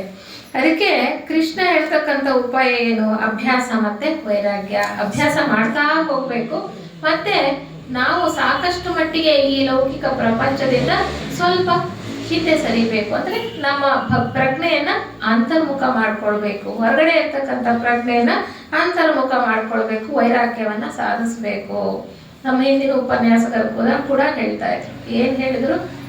ಮನಸ್ಸಿನ ಸನ್ಯಾಸ ಅಂದ್ರೆ ಏನ್ ಹೇಳಿದ್ರು? ಅವರೊಂದು ಬಸ್ ವರ್ಡ್ ಅಥವಾ ಪಾಸ್ ವರ್ಡ್ ಅಂತ ಹೇಳ್ತಾ ಬಂದ್ರು. ಏನದು? ಪೋರ್ಟ್ ಅಂತ ಹೇಳಿದ್ರು ಅಲ್ವಾ. ಪ್ಯಾಷನ್, ಆಬ್ಲಿಗೇಷನ್ಸ್, ಮತ್ತೆ ರಿಲೇಶನ್ಶಿಪ್ಸ್, ಮತ್ತೆ ಟೆಂಪ್ಟೇಷನ್ಸ್, ಇವಷ್ಟು ಟ್ರಾನ್ಸಾಕ್ಷನ್ಸ್. ಇವಷ್ಟನ್ನು ಕೂಡ ನಾವು ಏನು ಕಡಿಮೆ ಮಾಡ್ಕೊಳ್ತಾ ಬಂದಾಗ ಮಾತ್ರ ಮನಸ್ಸಿನ ಒಂದು ನಿಗ್ರಹ ಸಾಧ್ಯ. ಮನಸ್ಸಿನ ಚಾಂಚಲ್ಯತೆಯನ್ನು ಕಡಿಮೆ ಮಾಡ್ಕೊಳ್ಳೋದಕ್ಕೆ ಸಾಧ್ಯ ಅನ್ನುವಂಥ ವಿಚಾರವನ್ನು ನಮಗೆ ಹೇಳ್ತಾ ಬರ್ತಾ ಇದೆ. ಅದಕ್ಕೆ ಇದಕ್ಕೆ ಸಂಬಂಧಪಟ್ಟ ಹಾಗೆ ಒಂದು ಶ್ಲೋಕ 6ನೇ ಅಧ್ಯಾಯದಲ್ಲಿ ಇರ್ತಕ್ಕಂಥದ್ದು 35ನೇ ಶ್ಲೋಕ. ಅದರಲ್ಲಿ ಏನ್ ಹೇಳ್ತಾರೆ? ಅಸಂಶಯಂ ಮಹಾಬಾಹೋ ಮನೋ ದುರ್ನಿಗ್ರಹಂ ಚಲಂ ಅಭ್ಯಾಸೇನ ತು ಕೌಂತೇಯ ವೈರಾಗ್ಯೇಣ ಚ ಗೃಹ್ಯತೆ. ಅಂದ್ರೆ ಈ ಮನಸ್ಸಿನ ನಿಗ್ರಹಕ್ಕಾಗಿ ಹೋರಾಡ್ತಕ್ಕಂಥದ್ದು ಬಹಳ ಕಷ್ಟ. ಆದ್ರೆ ಅದನ್ನ ನೀನು ಅಭ್ಯಾಸ ಮಾಡ್ತಾ ಮಾಡ್ತಾ ಬರುತ್ತೆ. ಹೇಗೆ ಅಂದ್ರೆ ಉತ್ತಮ ಕೆಲಸ ಕಾರ್ಯಗಳನ್ನ ನಾವು ಮಾಡ್ತಾ ಹೋಗೋದು, ಉತ್ತಮ ಸಂಸ್ಕಾರಗಳನ್ನ ಬೆಳೆಸ್ಕೊಳ್ತಾ ಹೋಗೋದು, ಸತ್ ಸಂಕಲ್ಪವನ್ನ ಮಾಡೋದು, ಸತ್ ಚಿಂತನೆಯನ್ನ ಮಾಡೋದು, ಸತ್ ಕಾರ್ಯಗಳನ್ನ ಮಾಡ್ತಾ ಬರೋದು. ಹಾಗೇನಾಗುತ್ತೆ? ನಮ್ಮಲ್ಲಿರ್ತಕ್ಕಂಥ ಕೆಟ್ಟ ಸಂಸ್ಕಾರಗಳು ಕಡಿಮೆ ಆಗ್ತಾ ಬರುತ್ತೆ, ಮತ್ತೆ ಉತ್ತಮ ಸಂಸ್ಕಾರಗಳು ಹೆಚ್ಚಾಗ್ತಾ ಹೋಗುತ್ತೆ. ಆಗ ನಾವು ನಮ್ಮ ಮನಸ್ಸನ್ನ ನಿಗ್ರಹಿಸೋದಕ್ಕೆ ಸಾಧ್ಯ ಅನ್ನುವಂತಹ ವಿಚಾರವನ್ನ ಹೇಳ್ತಾ, ಹೇಗೆ ಈ ಮನಸ್ಸು ಪರಿಶುದ್ಧ ಆಗ್ತಾ ಆಗ್ತಾ ಕೊನೆಗೆ ಭಗವಂತನಲ್ಲಿ ನಿಲ್ತಕ್ಕಂಥ ಸಮಯ ಬಂದಾಗ ಹಾಗೇನು ಹೇಳ್ತಾರೆ? ಸರ್ವತ್ರ ಸಮದರ್ಶನಂ. ಎಲ್ಲ ಕಡೆ ಇರ್ತಕ್ಕಂಥದ್ದು ಪರಮಾತ್ಮ ವಸ್ತುವೇ. ಅಣುರೇಣು ತೃಣಕಾಷ್ಟದಲ್ಲಿ ಇರ್ತಕ್ಕಂಥದ್ದು ಪರಮಾತ್ಮನೇ. ಅದು ಆತ್ಮ ಆಗಿರ್ಬೋದು, ಅನಾತ್ಮ ಆಗಿರ್ಬೋದು, ಎಲ್ಲದರಲ್ಲೂ ಇರ್ತಕ್ಕಂಥದ್ದು ಆ ಪರಮಾತ್ಮನ ಚೈತನ್ಯವೇ. ಆ ಒಂದು ದೃಷ್ಟಿ ಅನುಭವ ಪ್ರಜ್ಞೆಯಲ್ಲಿ ಹೋದಾಗ ಮನುಷ್ಯನಿಗೆ ಆಗುವಂಥದ್ದು. ಅಂದ್ರೆ ಮನಸ್ಸಿನ ಆಚೆಯ ಸ್ಥಿತಿ, ಮನಸಾತೀತ ಸ್ಥಿತಿಯಲ್ಲಿ, ಆ ಪ್ರಜ್ಞೆಯಲ್ಲಿ, ಏಕತೆಯ ಭಾವದಲ್ಲಿ ಎಲ್ಲೆಲ್ಲೂ ನೋಡಿದ್ರು ಕೂಡ ಆತನೇ ಕಾಣ್ತಾ ಇರ್ತಕ್ಕಂಥದ್ದು. ಜೇಕೆವರೆಗೂ ಕೂಡ ಹೀಗಾಗತ್ತೆ. ಬುದ್ಧಿ ಪ್ರಜ್ಞೆಯಲ್ಲಿ ಅವರಿದ್ದಾಗ ಎಲ್ಲೆಲ್ಲೂ ಕೂಡ ಅವರಿಗೆ ಆತ್ಮಗಳೇ ಕಾಣಿಸ್ತಾ ಇದ್ದಿತ್ತು. ಈ ದೇಹ, ರೂಪ ಅಥವಾ ಬಣ್ಣ, ಹೆಸರು ಅದರಿಂದ ಏನೋ ಅವ್ರಿಗೆ ಕಾಣಿಸ್ತಾ ಇರೋದಿಲ್ಲ. ಹಾಗೆ ರಾಮಕೃಷ್ಣ ಪರಮಹಂಸರಿಗೆ ಎಲ್ಲೆಲ್ಲಿ ನೋಡಿದ್ರು ಕಾಳಿನೇ ಕಾಣಿಸ್ತಾ ಇದೆ. ಹೆಂಡತಿಯನ್ನು ನೋಡಿದ್ರು ಕಾಳಿನೇ ಕಾಣಿಸ್ತಾ ಇದೆ. ಶಾರದಾ ದೇವಿಯನ್ನು ನೋಡಿದ್ರು ಅವ್ರಿಗೆ ಕಾಳಿ ಸ್ವರೂಪನೇ ಅಂತ ಅನಿಸ್ತಾ ಇತ್ತು. ಆ ರೀತಿಯ ಭಾವ, ಅಂತಹ ಮನಸಾತೀತ ಸ್ಥಿತಿ ಒಂದು ಹೋದಾಗ ಮಾತ್ರ ನಮ್ಗೆ ಪಡ್ಕೊಳ್ಳೋದಕ್ಕೆ ಸಾಧ್ಯ ಅನ್ನುವಂಥ ವಿಚಾರ. ಮುಂದೆ ಭಕ್ತಿ ಯೋಗದ ಬಗ್ಗೆ ಕೆಲವು ವಿಚಾರಗಳನ್ನ ತಿಳ್ಕೊಳ್ಳೋ ಪ್ರಯತ್ನ ಮಾಡೋಣ. ಭಕ್ತಿ ಬಹಳ ಶ್ರೇಷ್ಠವಾದದ್ದು, ಯಾವುದು ಕನಿಷ್ಠ ಅಲ್ಲ, ಎಲ್ಲವೂ ಶ್ರೇಷ್ಠನೇ. ಇಲ್ಲಿ ಭಕ್ತಿಯಲ್ಲಿ ಪ್ರೇಮ ಇದೆ, ಗೌರವ ಇದೆ, ಅರ್ಪಣಾ ಭಾವ ಇದೆ, ವಿನಮ್ರತೆ ಇದೆ. ಅದಕ್ಕೆ ಹೇಳ್ತಾರೆ ವಿದ್ಯೆಗೆ ವಿನಯವೇ ಭೂಷಣ ಅಂತ ಹೇಳ್ತಾರೆ. ಅಂದ್ರೆ ಜ್ಞಾನ ಇದ್ರೆ ಸಾಲದು, ಅದಕ್ಕೆ ವಿನಯ ಬೇಕು. ಭಕ್ತಿ ಇದ್ದಾಗ ಮಾತ್ರ ನಮ್ಗೆ ಆ ವಿನಯ, ವಿನಮ್ರತಾ ಭಾವ, ಅರ್ಪಣಾ ಭಾವ ಬರ್ತಕ್ಕಂಥದ್ದೇ ನಮ್ಗೆ ಭಕ್ತಿ ಇದ್ದಾಗ. ಅದಕ್ಕೆ ಭಕ್ತಿ ಬಹಳ ಮುಖ್ಯ ಅಂತ ಹೇಳೋದು. ಇಲ್ಲಿ ಹೇಳ್ತಾರೆ ನೋಡಿ, ಅದಕ್ಕೆ ಜ್ಞಾನವಿಲ್ಲದ ಭಕ್ತಿ ಕುರುಡನ ಹಾಗೆ, ಜ್ಞಾನ ಇಲ್ದಲೇ ಇರ್ತಕ್ಕಂಥ ಭಕ್ತಿ ಕುರುಡನ ಹಾಗೆ. ಆದ್ರೆ ಭಕ್ತಿ ಇಲ್ಲದ ಜ್ಞಾನ ಏನಾಗುತ್ತೆ? ಭಕ್ತಿ ಇಲ್ಲದ ಜ್ಞಾನ ಮದಿಸಿದ ಆನೆಯಂತೆ. ನಾನೇ ಶ್ರೇಷ್ಠ, ನನಗೆ ಎಲ್ಲ ಗೊತ್ತಿರೋದು, ನಾನೇ ಜ್ಞಾನಿ ಅಂತಕ್ಕಂತಹ ಒಂದು ಏನು ಭಾವ ನಮ್ಮಲ್ಲಿ ಬರುವಂಥದ್ದು, ಅಹಂಕಾರ ಅನ್ನೋದು ನಮ್ಗೆ ಬರುತ್ತೆ. ಭಕ್ತಿ ಇಲ್ಲದೆ ಇದ್ರೆ ಜ್ಞಾನಕ್ಕೇನಾಗುತ್ತೆ? ಅಹಂಕಾರ ಅನ್ನೋದು ಬರುತ್ತೆ. ಹಾಗೆ ಹೇಳ್ತಾರೆ, ಕರ್ಮವಿಲ್ಲದ ಜ್ಞಾನ ಮತ್ತೆ ಭಕ್ತಿ, ಕರ್ಮವಿಲ್ಲದ ಜ್ಞಾನ ಮತ್ತೆ ಭಕ್ತಿ ಎರಡೂ ಕೂಡ ಹೆಳವನ ಹಾಗೆ, ಎರಡೂ ಕೂಡ ಹೆಳವನ ಹಾಗೆ. ಅದಕ್ಕೆ ಜ್ಞಾನವೂ ಬೇಕು, ಭಕ್ತಿಯೂ ಬೇಕು. ಎರಡೂ ಕೂಡ ನಾವು ಮಾಡ್ತಕ್ಕಂತಹ ಕರ್ಮಯೋಗದಲ್ಲಿ ಒಂದಾಗಬೇಕು. ಅಂದ್ರೆ ಎಲ್ಲವೂ ಬೇಕು. ಕೆಲವರು ರುಚಿಸುತ್ತೆ ಪ್ರಾರಂಭದಲ್ಲಿ, ಕೆಲವರಿಗೆ ಸೇವಾ ಕಾರ್ಯಗಳನ್ನ ಮಾಡ್ತಾ ಒಳ್ಳೆಯ ಕಾರ್ಯಗಳನ್ನ ಮಾಡೋದ್ರಲ್ಲಿ ಆಸಕ್ತಿ ಇದ್ರೆ, ಕೆಲವರಿಗೆ ಜ್ಞಾನ ಸಂಪಾದನೆ ಮಾಡೋದ್ರಲ್ಲಿ ಆಸಕ್ತಿ, ಕೆಲವರಿಗೆ ಪೂಜೆ ಪುನಸ್ಕಾರಗಳು ಅಥವಾ ಭಗವಂತನನ್ನ ಆರಾಧನೆ ಮಾಡ್ತಕ್ಕಂಥದ್ದೇ ಬಹಳ ಮುಖ್ಯವಾಗಿ ಕಾಣುತ್ತೆ. ಆದ್ರೆ ಮುಂದೆ ಹೋಗ್ತಾ ಹೋಗ್ತಾ ಆಧ್ಯಾತ್ಮ ಪಥದಲ್ಲಿ ಜ್ಞಾನಕ್ಕೆ ಭಕ್ತಿಯೂ ಬೇಕು, ಜ್ಞಾನ ಭಕ್ತಿಗೆ ಕರ್ಮವೂ ಬೇಕು. ಯಾವುದು ಕೂಡ ಒಂದು ಮತ್ತೊಂದನ್ನ ಬಿಟ್ಟು ಇರ್ತಕ್ಕಂಥದ್ದಲ್ಲ. ಹಾಗೆ ಧ್ಯಾನ ಯೋಗದಲ್ಲಿ ಹೇಳ್ತಕ್ಕಂಥ ಮನಸ್ಸನ್ನು ನಿಗ್ರಹಿಸ್ತಕ್ಕಂತಹ ಒಂದು ಸಾಮರ್ಥ್ಯವು ನಾವು ಗಳಿಸ್ಕೊಳ್ಬೇಕು ಅನ್ನುವಂಥದ್ದು. ಆದ್ರೆ ಇಲ್ಲಿ ಭಗವಂತ ಏನು ಹೇಳ್ತಾನೆ? ಭಗವದ್ಗೀತೆಯ 12ನೇ ಅಧ್ಯಾಯ ಭಕ್ತಿ ಯೋಗ ಅಂತ ನಾವು ಹೇಳಿರ್ತಕ್ಕಂಥ ಅಲ್ವಾ? ಅಲ್ಲಿ ಭಕ್ತ ನನ್ನನ್ನ ಸಾಕಾರದಲ್ಲಾದ್ರೂ ಪೂಜೆ ಮಾಡ್ಲಿ, ನಿರಾಕಾರದಲ್ಲಾದ್ರೂ ಪೂಜೆ ಮಾಡ್ಲಿ, ಎಲ್ಲರೂ ಕೂಡ ನನ್ನನ್ನೇ ಬಂದು ಸೇರ್ತಾರೆ ಅಂತ. ಆದ್ರೆ ನಾವು ದೇವರಿಗೆ ವ್ಯವಹಾರವನ್ನ ಮಾಡ್ತಾ ಇದ್ದೀವಿ. ಚಿನ್ನದ ಕಿರೀಟ ಮಾಡಿಸ್ತೀನಿ, ಇಲ್ಲ ವಜ್ರದ ಕಿರೀಟ ಮಾಡಿಸ್ತೀನಿ, ಇಲ್ಲ ನೀನು ಬಂದು ಉರುಳು ಸೇವೆ ಮಾಡ್ತೀನಿ. ಯಾವುದೂ ಕೂಡ ನಮಗೆ ನಿಜವಾಗ್ಲೂ ಪ್ರಯೋಜನ ಆಗ್ತಕ್ಕಂಥದ್ದಲ್ಲ. ಭಕ್ತಿ ಅಂತಕ್ಕಂಥದ್ದು ಭಗವಂತನ ಜೊತೆ ಇರ್ತಕ್ಕಂತಹ ವ್ಯವಹಾರ ಅಲ್ಲವೇ ಅಲ್ಲ. ಅದನ್ನ ನಾವು ಚೆನ್ನಾಗಿ ತಿಳ್ಕೊಳ್ಬೇಕಾಗಿದೆ. ಇಲ್ಲಿ ಶ್ರದ್ಧೆ ಮತ್ತು ನಿಸ್ವಾರ್ಥತೆ ಅಂತಕ್ಕಂಥದ್ದೇ ಬಹಳ ಮುಖ್ಯ. ಆದರೆ ಲೌಕಿಕದಲ್ಲಿ ಇರ್ತಕ್ಕಂಥ ನಾವು ಭಕ್ತಿಯನ್ನ ವ್ಯವಹಾರ ಮಾಡ್ಕೊಂಡು ಮೂರೊತ್ತು ಏನೋ ಒಂದು ಬೇಡಿಕೆಯನ್ನ ಇಟ್ಟೇ ಇರ್ತೀವಿ. ನಾವು ದೇವಸ್ಥಾನಕ್ಕೆ ಹೋಗ್ತೀವಿ, ಅಲ್ಲಿ ಒಂದು ನಮಸ್ಕಾರ ಆಗ್ತೀವಿ ಅಂದ್ರೆ ಅಲ್ಲೂ ಒಂದು ಬೇಡಿಕೆ ಇದೆ, ನನಗೇನೋ ಒಂದು ಅಧಿಕಾರನೋ ಜನಪ್ರಿಯತೆನೋ ಅಥವಾ ಯಾವುದೋ ಒಂದು ಕಾರ್ಯ ನೆರವೇರೋ ಹಾಗೆ ಮಾಡಪ್ಪ ಅನ್ನುವಂಥದ್ದು ಹೇಳ್ತೀವಿ. ಇಲ್ಲ ಅಂದ್ರೆ ಕೊನೆಗೂ ಬುದ್ಧಿ ಪ್ರಚೋದನೆಯನ್ನಾದ್ರೂ ಮಾಡುವಂತೀವಿ. ಆಧ್ಯಾತ್ಮ ಪಥದಲ್ಲಿ ಇದ್ರೂ ಕೂಡ ನಾವು ಒಳ್ಳೆಯ ಸಂಕಲ್ಪಗಳನ್ನು ಮಾಡ್ತಾ ಇದ್ರು ಕೂಡ ಬುದ್ಧಿ ಪ್ರಚೋದನೆ. ಅಂದ್ರೆ ಇಲ್ಲಿ ಹೇಳ್ತಾರೆ ಎಲ್ಲವೂ ಕೂಡ ಕರ್ಮ ಹೇಗ್ ಮಾಡ್ಬೇಕು ಅಂತ ಕರ್ಮಯೋಗದಲ್ಲಿ ಬಹಳ, ಅದಕ್ಕೆ ಹೇಳೋದು ಯೋಗ ಕರ್ಮಸು ಕೌಶಲಂ ಅಂತ. ಒಳ್ಳೆಯ ಕರ್ಮಗಳನ್ನು ಮಾಡಿದ್ರು ನಾವು ಬಂಧನಕ್ಕೆ ಸಿಕ್ಕಾಕೊಳ್ತೀವಿ, ಕೆಟ್ಟ ಕರ್ಮಗಳನ್ನು ಮಾಡಿದ್ರು ಬಂಧನಕ್ಕೆ ಸಿಕ್ಕಾಕೊಳ್ತೀವಿ. ಯಾವಾಗ ಅಲ್ಲಿ ಅಪೇಕ್ಷೆ ಅನ್ನೋದಿರುತ್ತೋ ಅಲ್ಲಿ ಬಂಧನಕ್ಕೆ ಸಿಕ್ಕಾಕೊಳ್ಳೋದು. ಅದಕ್ಕೆ ನಿರ್ಲಿಪ್ತ ಭಾವದಿಂದ ಮಾಡ್ತಕ್ಕಂಥ ಕೆಲಸನೇ ಬಹಳ ಶ್ರೇಷ್ಠ ಅಂತ ಹೇಳ್ತಾರೆ.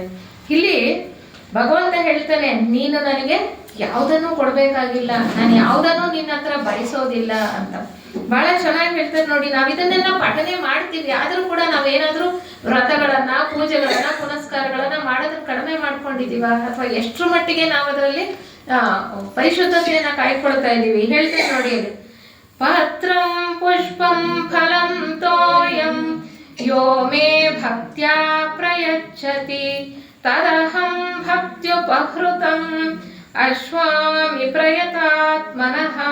ನನಗೆ ಯಾರು ನನಗೆ ಪೂಜೆ ಮಾಡೋ, ಒಂದು ಎಲೆಯನ್ನಾದ್ರೂ ಸುದ್ರು ಸಾಕು, ಒಂದು ಹೂವನ್ನು ಇಟ್ಟರು ಸಾಕು, ಇಲ್ಲ ಹಣ್ಣನ್ನಾದ್ರೂ ಇಡಿ, ನೀರನ್ನಾದ್ರೂ ಇಡಿ, ಕೊನೆಗೆ ನೀವೇನು ಇಡೋದು ಬೇಡ.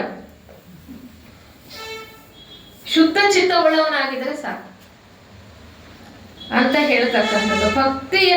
ಭಕ್ತಿಯಿಂದ ಅರ್ಪಿಸಿದ ನೀನು ಏನ್ ಅರ್ಪಿಸಿದ್ರು ಕೂಡ ನಾನು ಪ್ರೇಮದಿಂದ ಸ್ವೀಕಾರ ಮಾಡ್ತೇನೆ.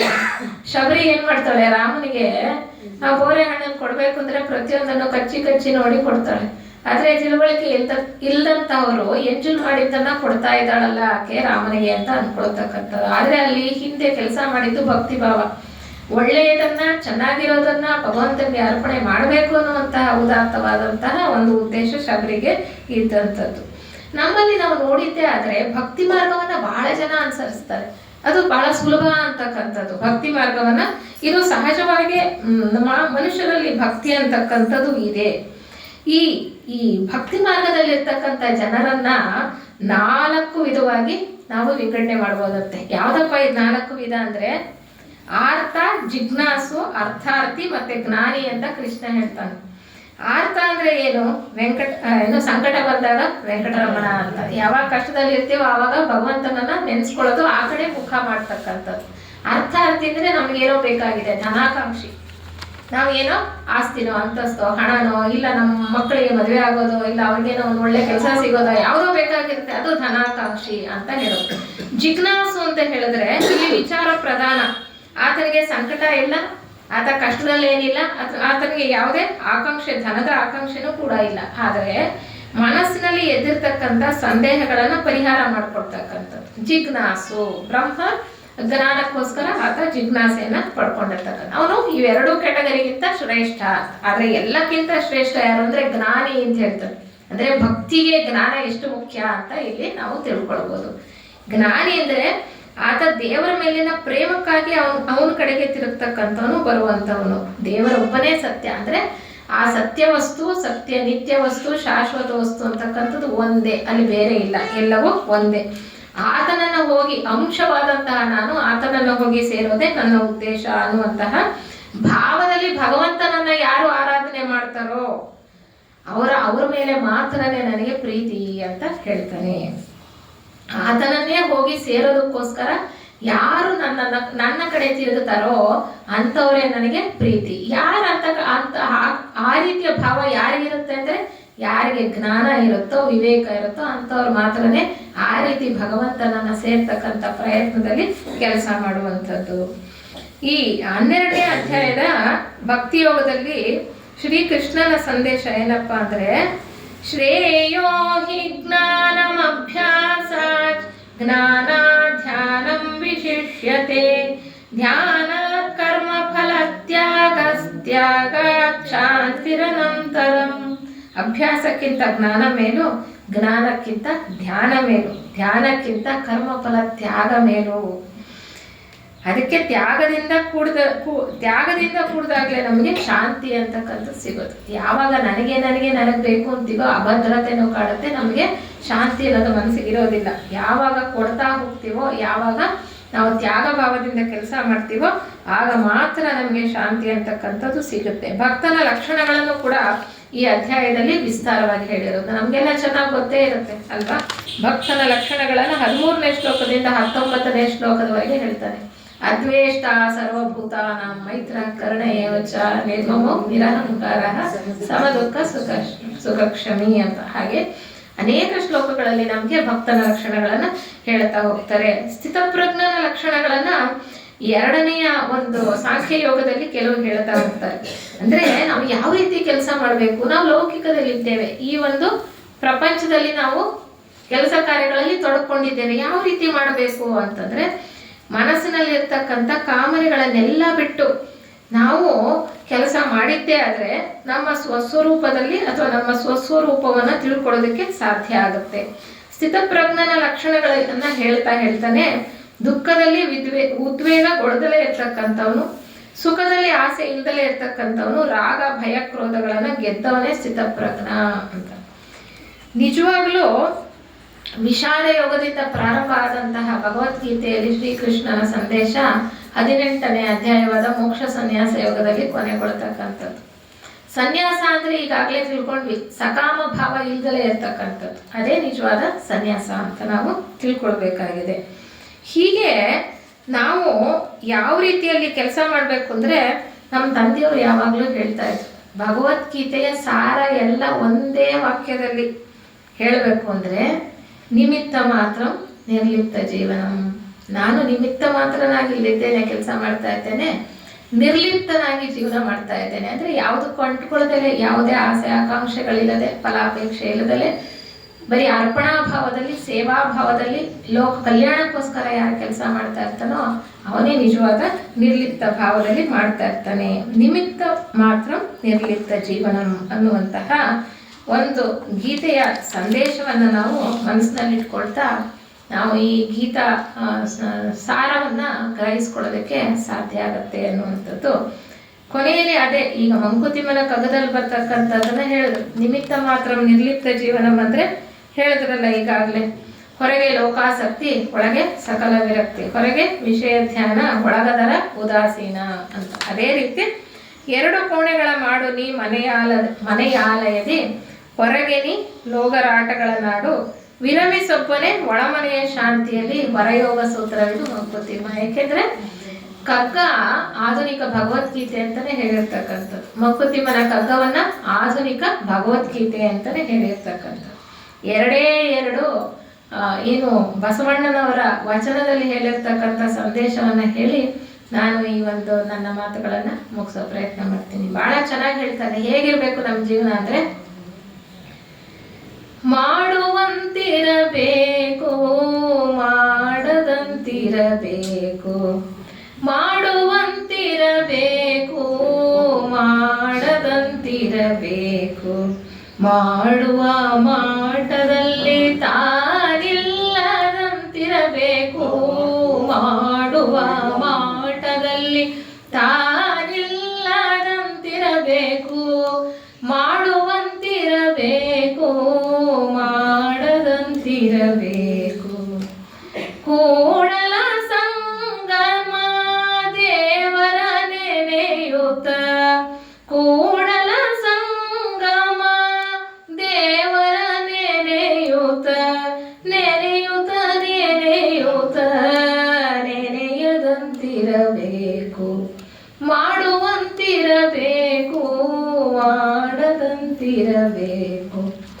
ಬಹಳ ಸುಲಭವಾಗಿ ಅರ್ಥ ಆಗ್ತಕ್ಕಂಥದ್ದು. ಎಲ್ರಿಗೂ ಕೂಡ ಮಾಡುವಂತಿರಬೇಕು, ಮಾಡದೇ ಇರೋ ಹಾಗೆ ಇರಬೇಕು. ಆ ರೀತಿಯ ಯಾವುದೇ ಒಂದು ಜಂಜಾಟಕ್ಕೆ ಸಿಲುಕೊಳ್ಳದ ಹಾಗೆ, ಪದ್ಮಪತ್ರ ಮೀಮಾಂಬಸ ಅಂತಾರ ಅಲ್ಲ ಹಾಗೆ, ಕಮಲಪತ್ರದ ಎಲೆ ಮೇಲೆ ಇರ್ತಕ್ಕಂಥ ನೀರಿನ ಬಿಂದುವಿನ ಹಾಗೆ ಈ ಲೌಕಿಕಕ್ಕೆ ಅಂಟ್ಕೊಳ್ಳದಲ್ಲೇ ನಾವು ಕೆಲಸ ಮಾಡ್ತಾ ಇದ್ರೆ, ಈ ಗೀತೆಯಲ್ಲಿ ಕೊಟ್ಟಿರ್ತಕ್ಕಂಥ ತತ್ವವನ್ನ ಚೆನ್ನಾಗಿ ಅರ್ಥ ಮಾಡ್ಕೊಳ್ತಾ ಹೋದ್ರೆ ಆ ಯೋಗ ನಮ್ಗೆ ಲಭಿಸುತ್ತೆ. ಯಾವ ಯೋಗ?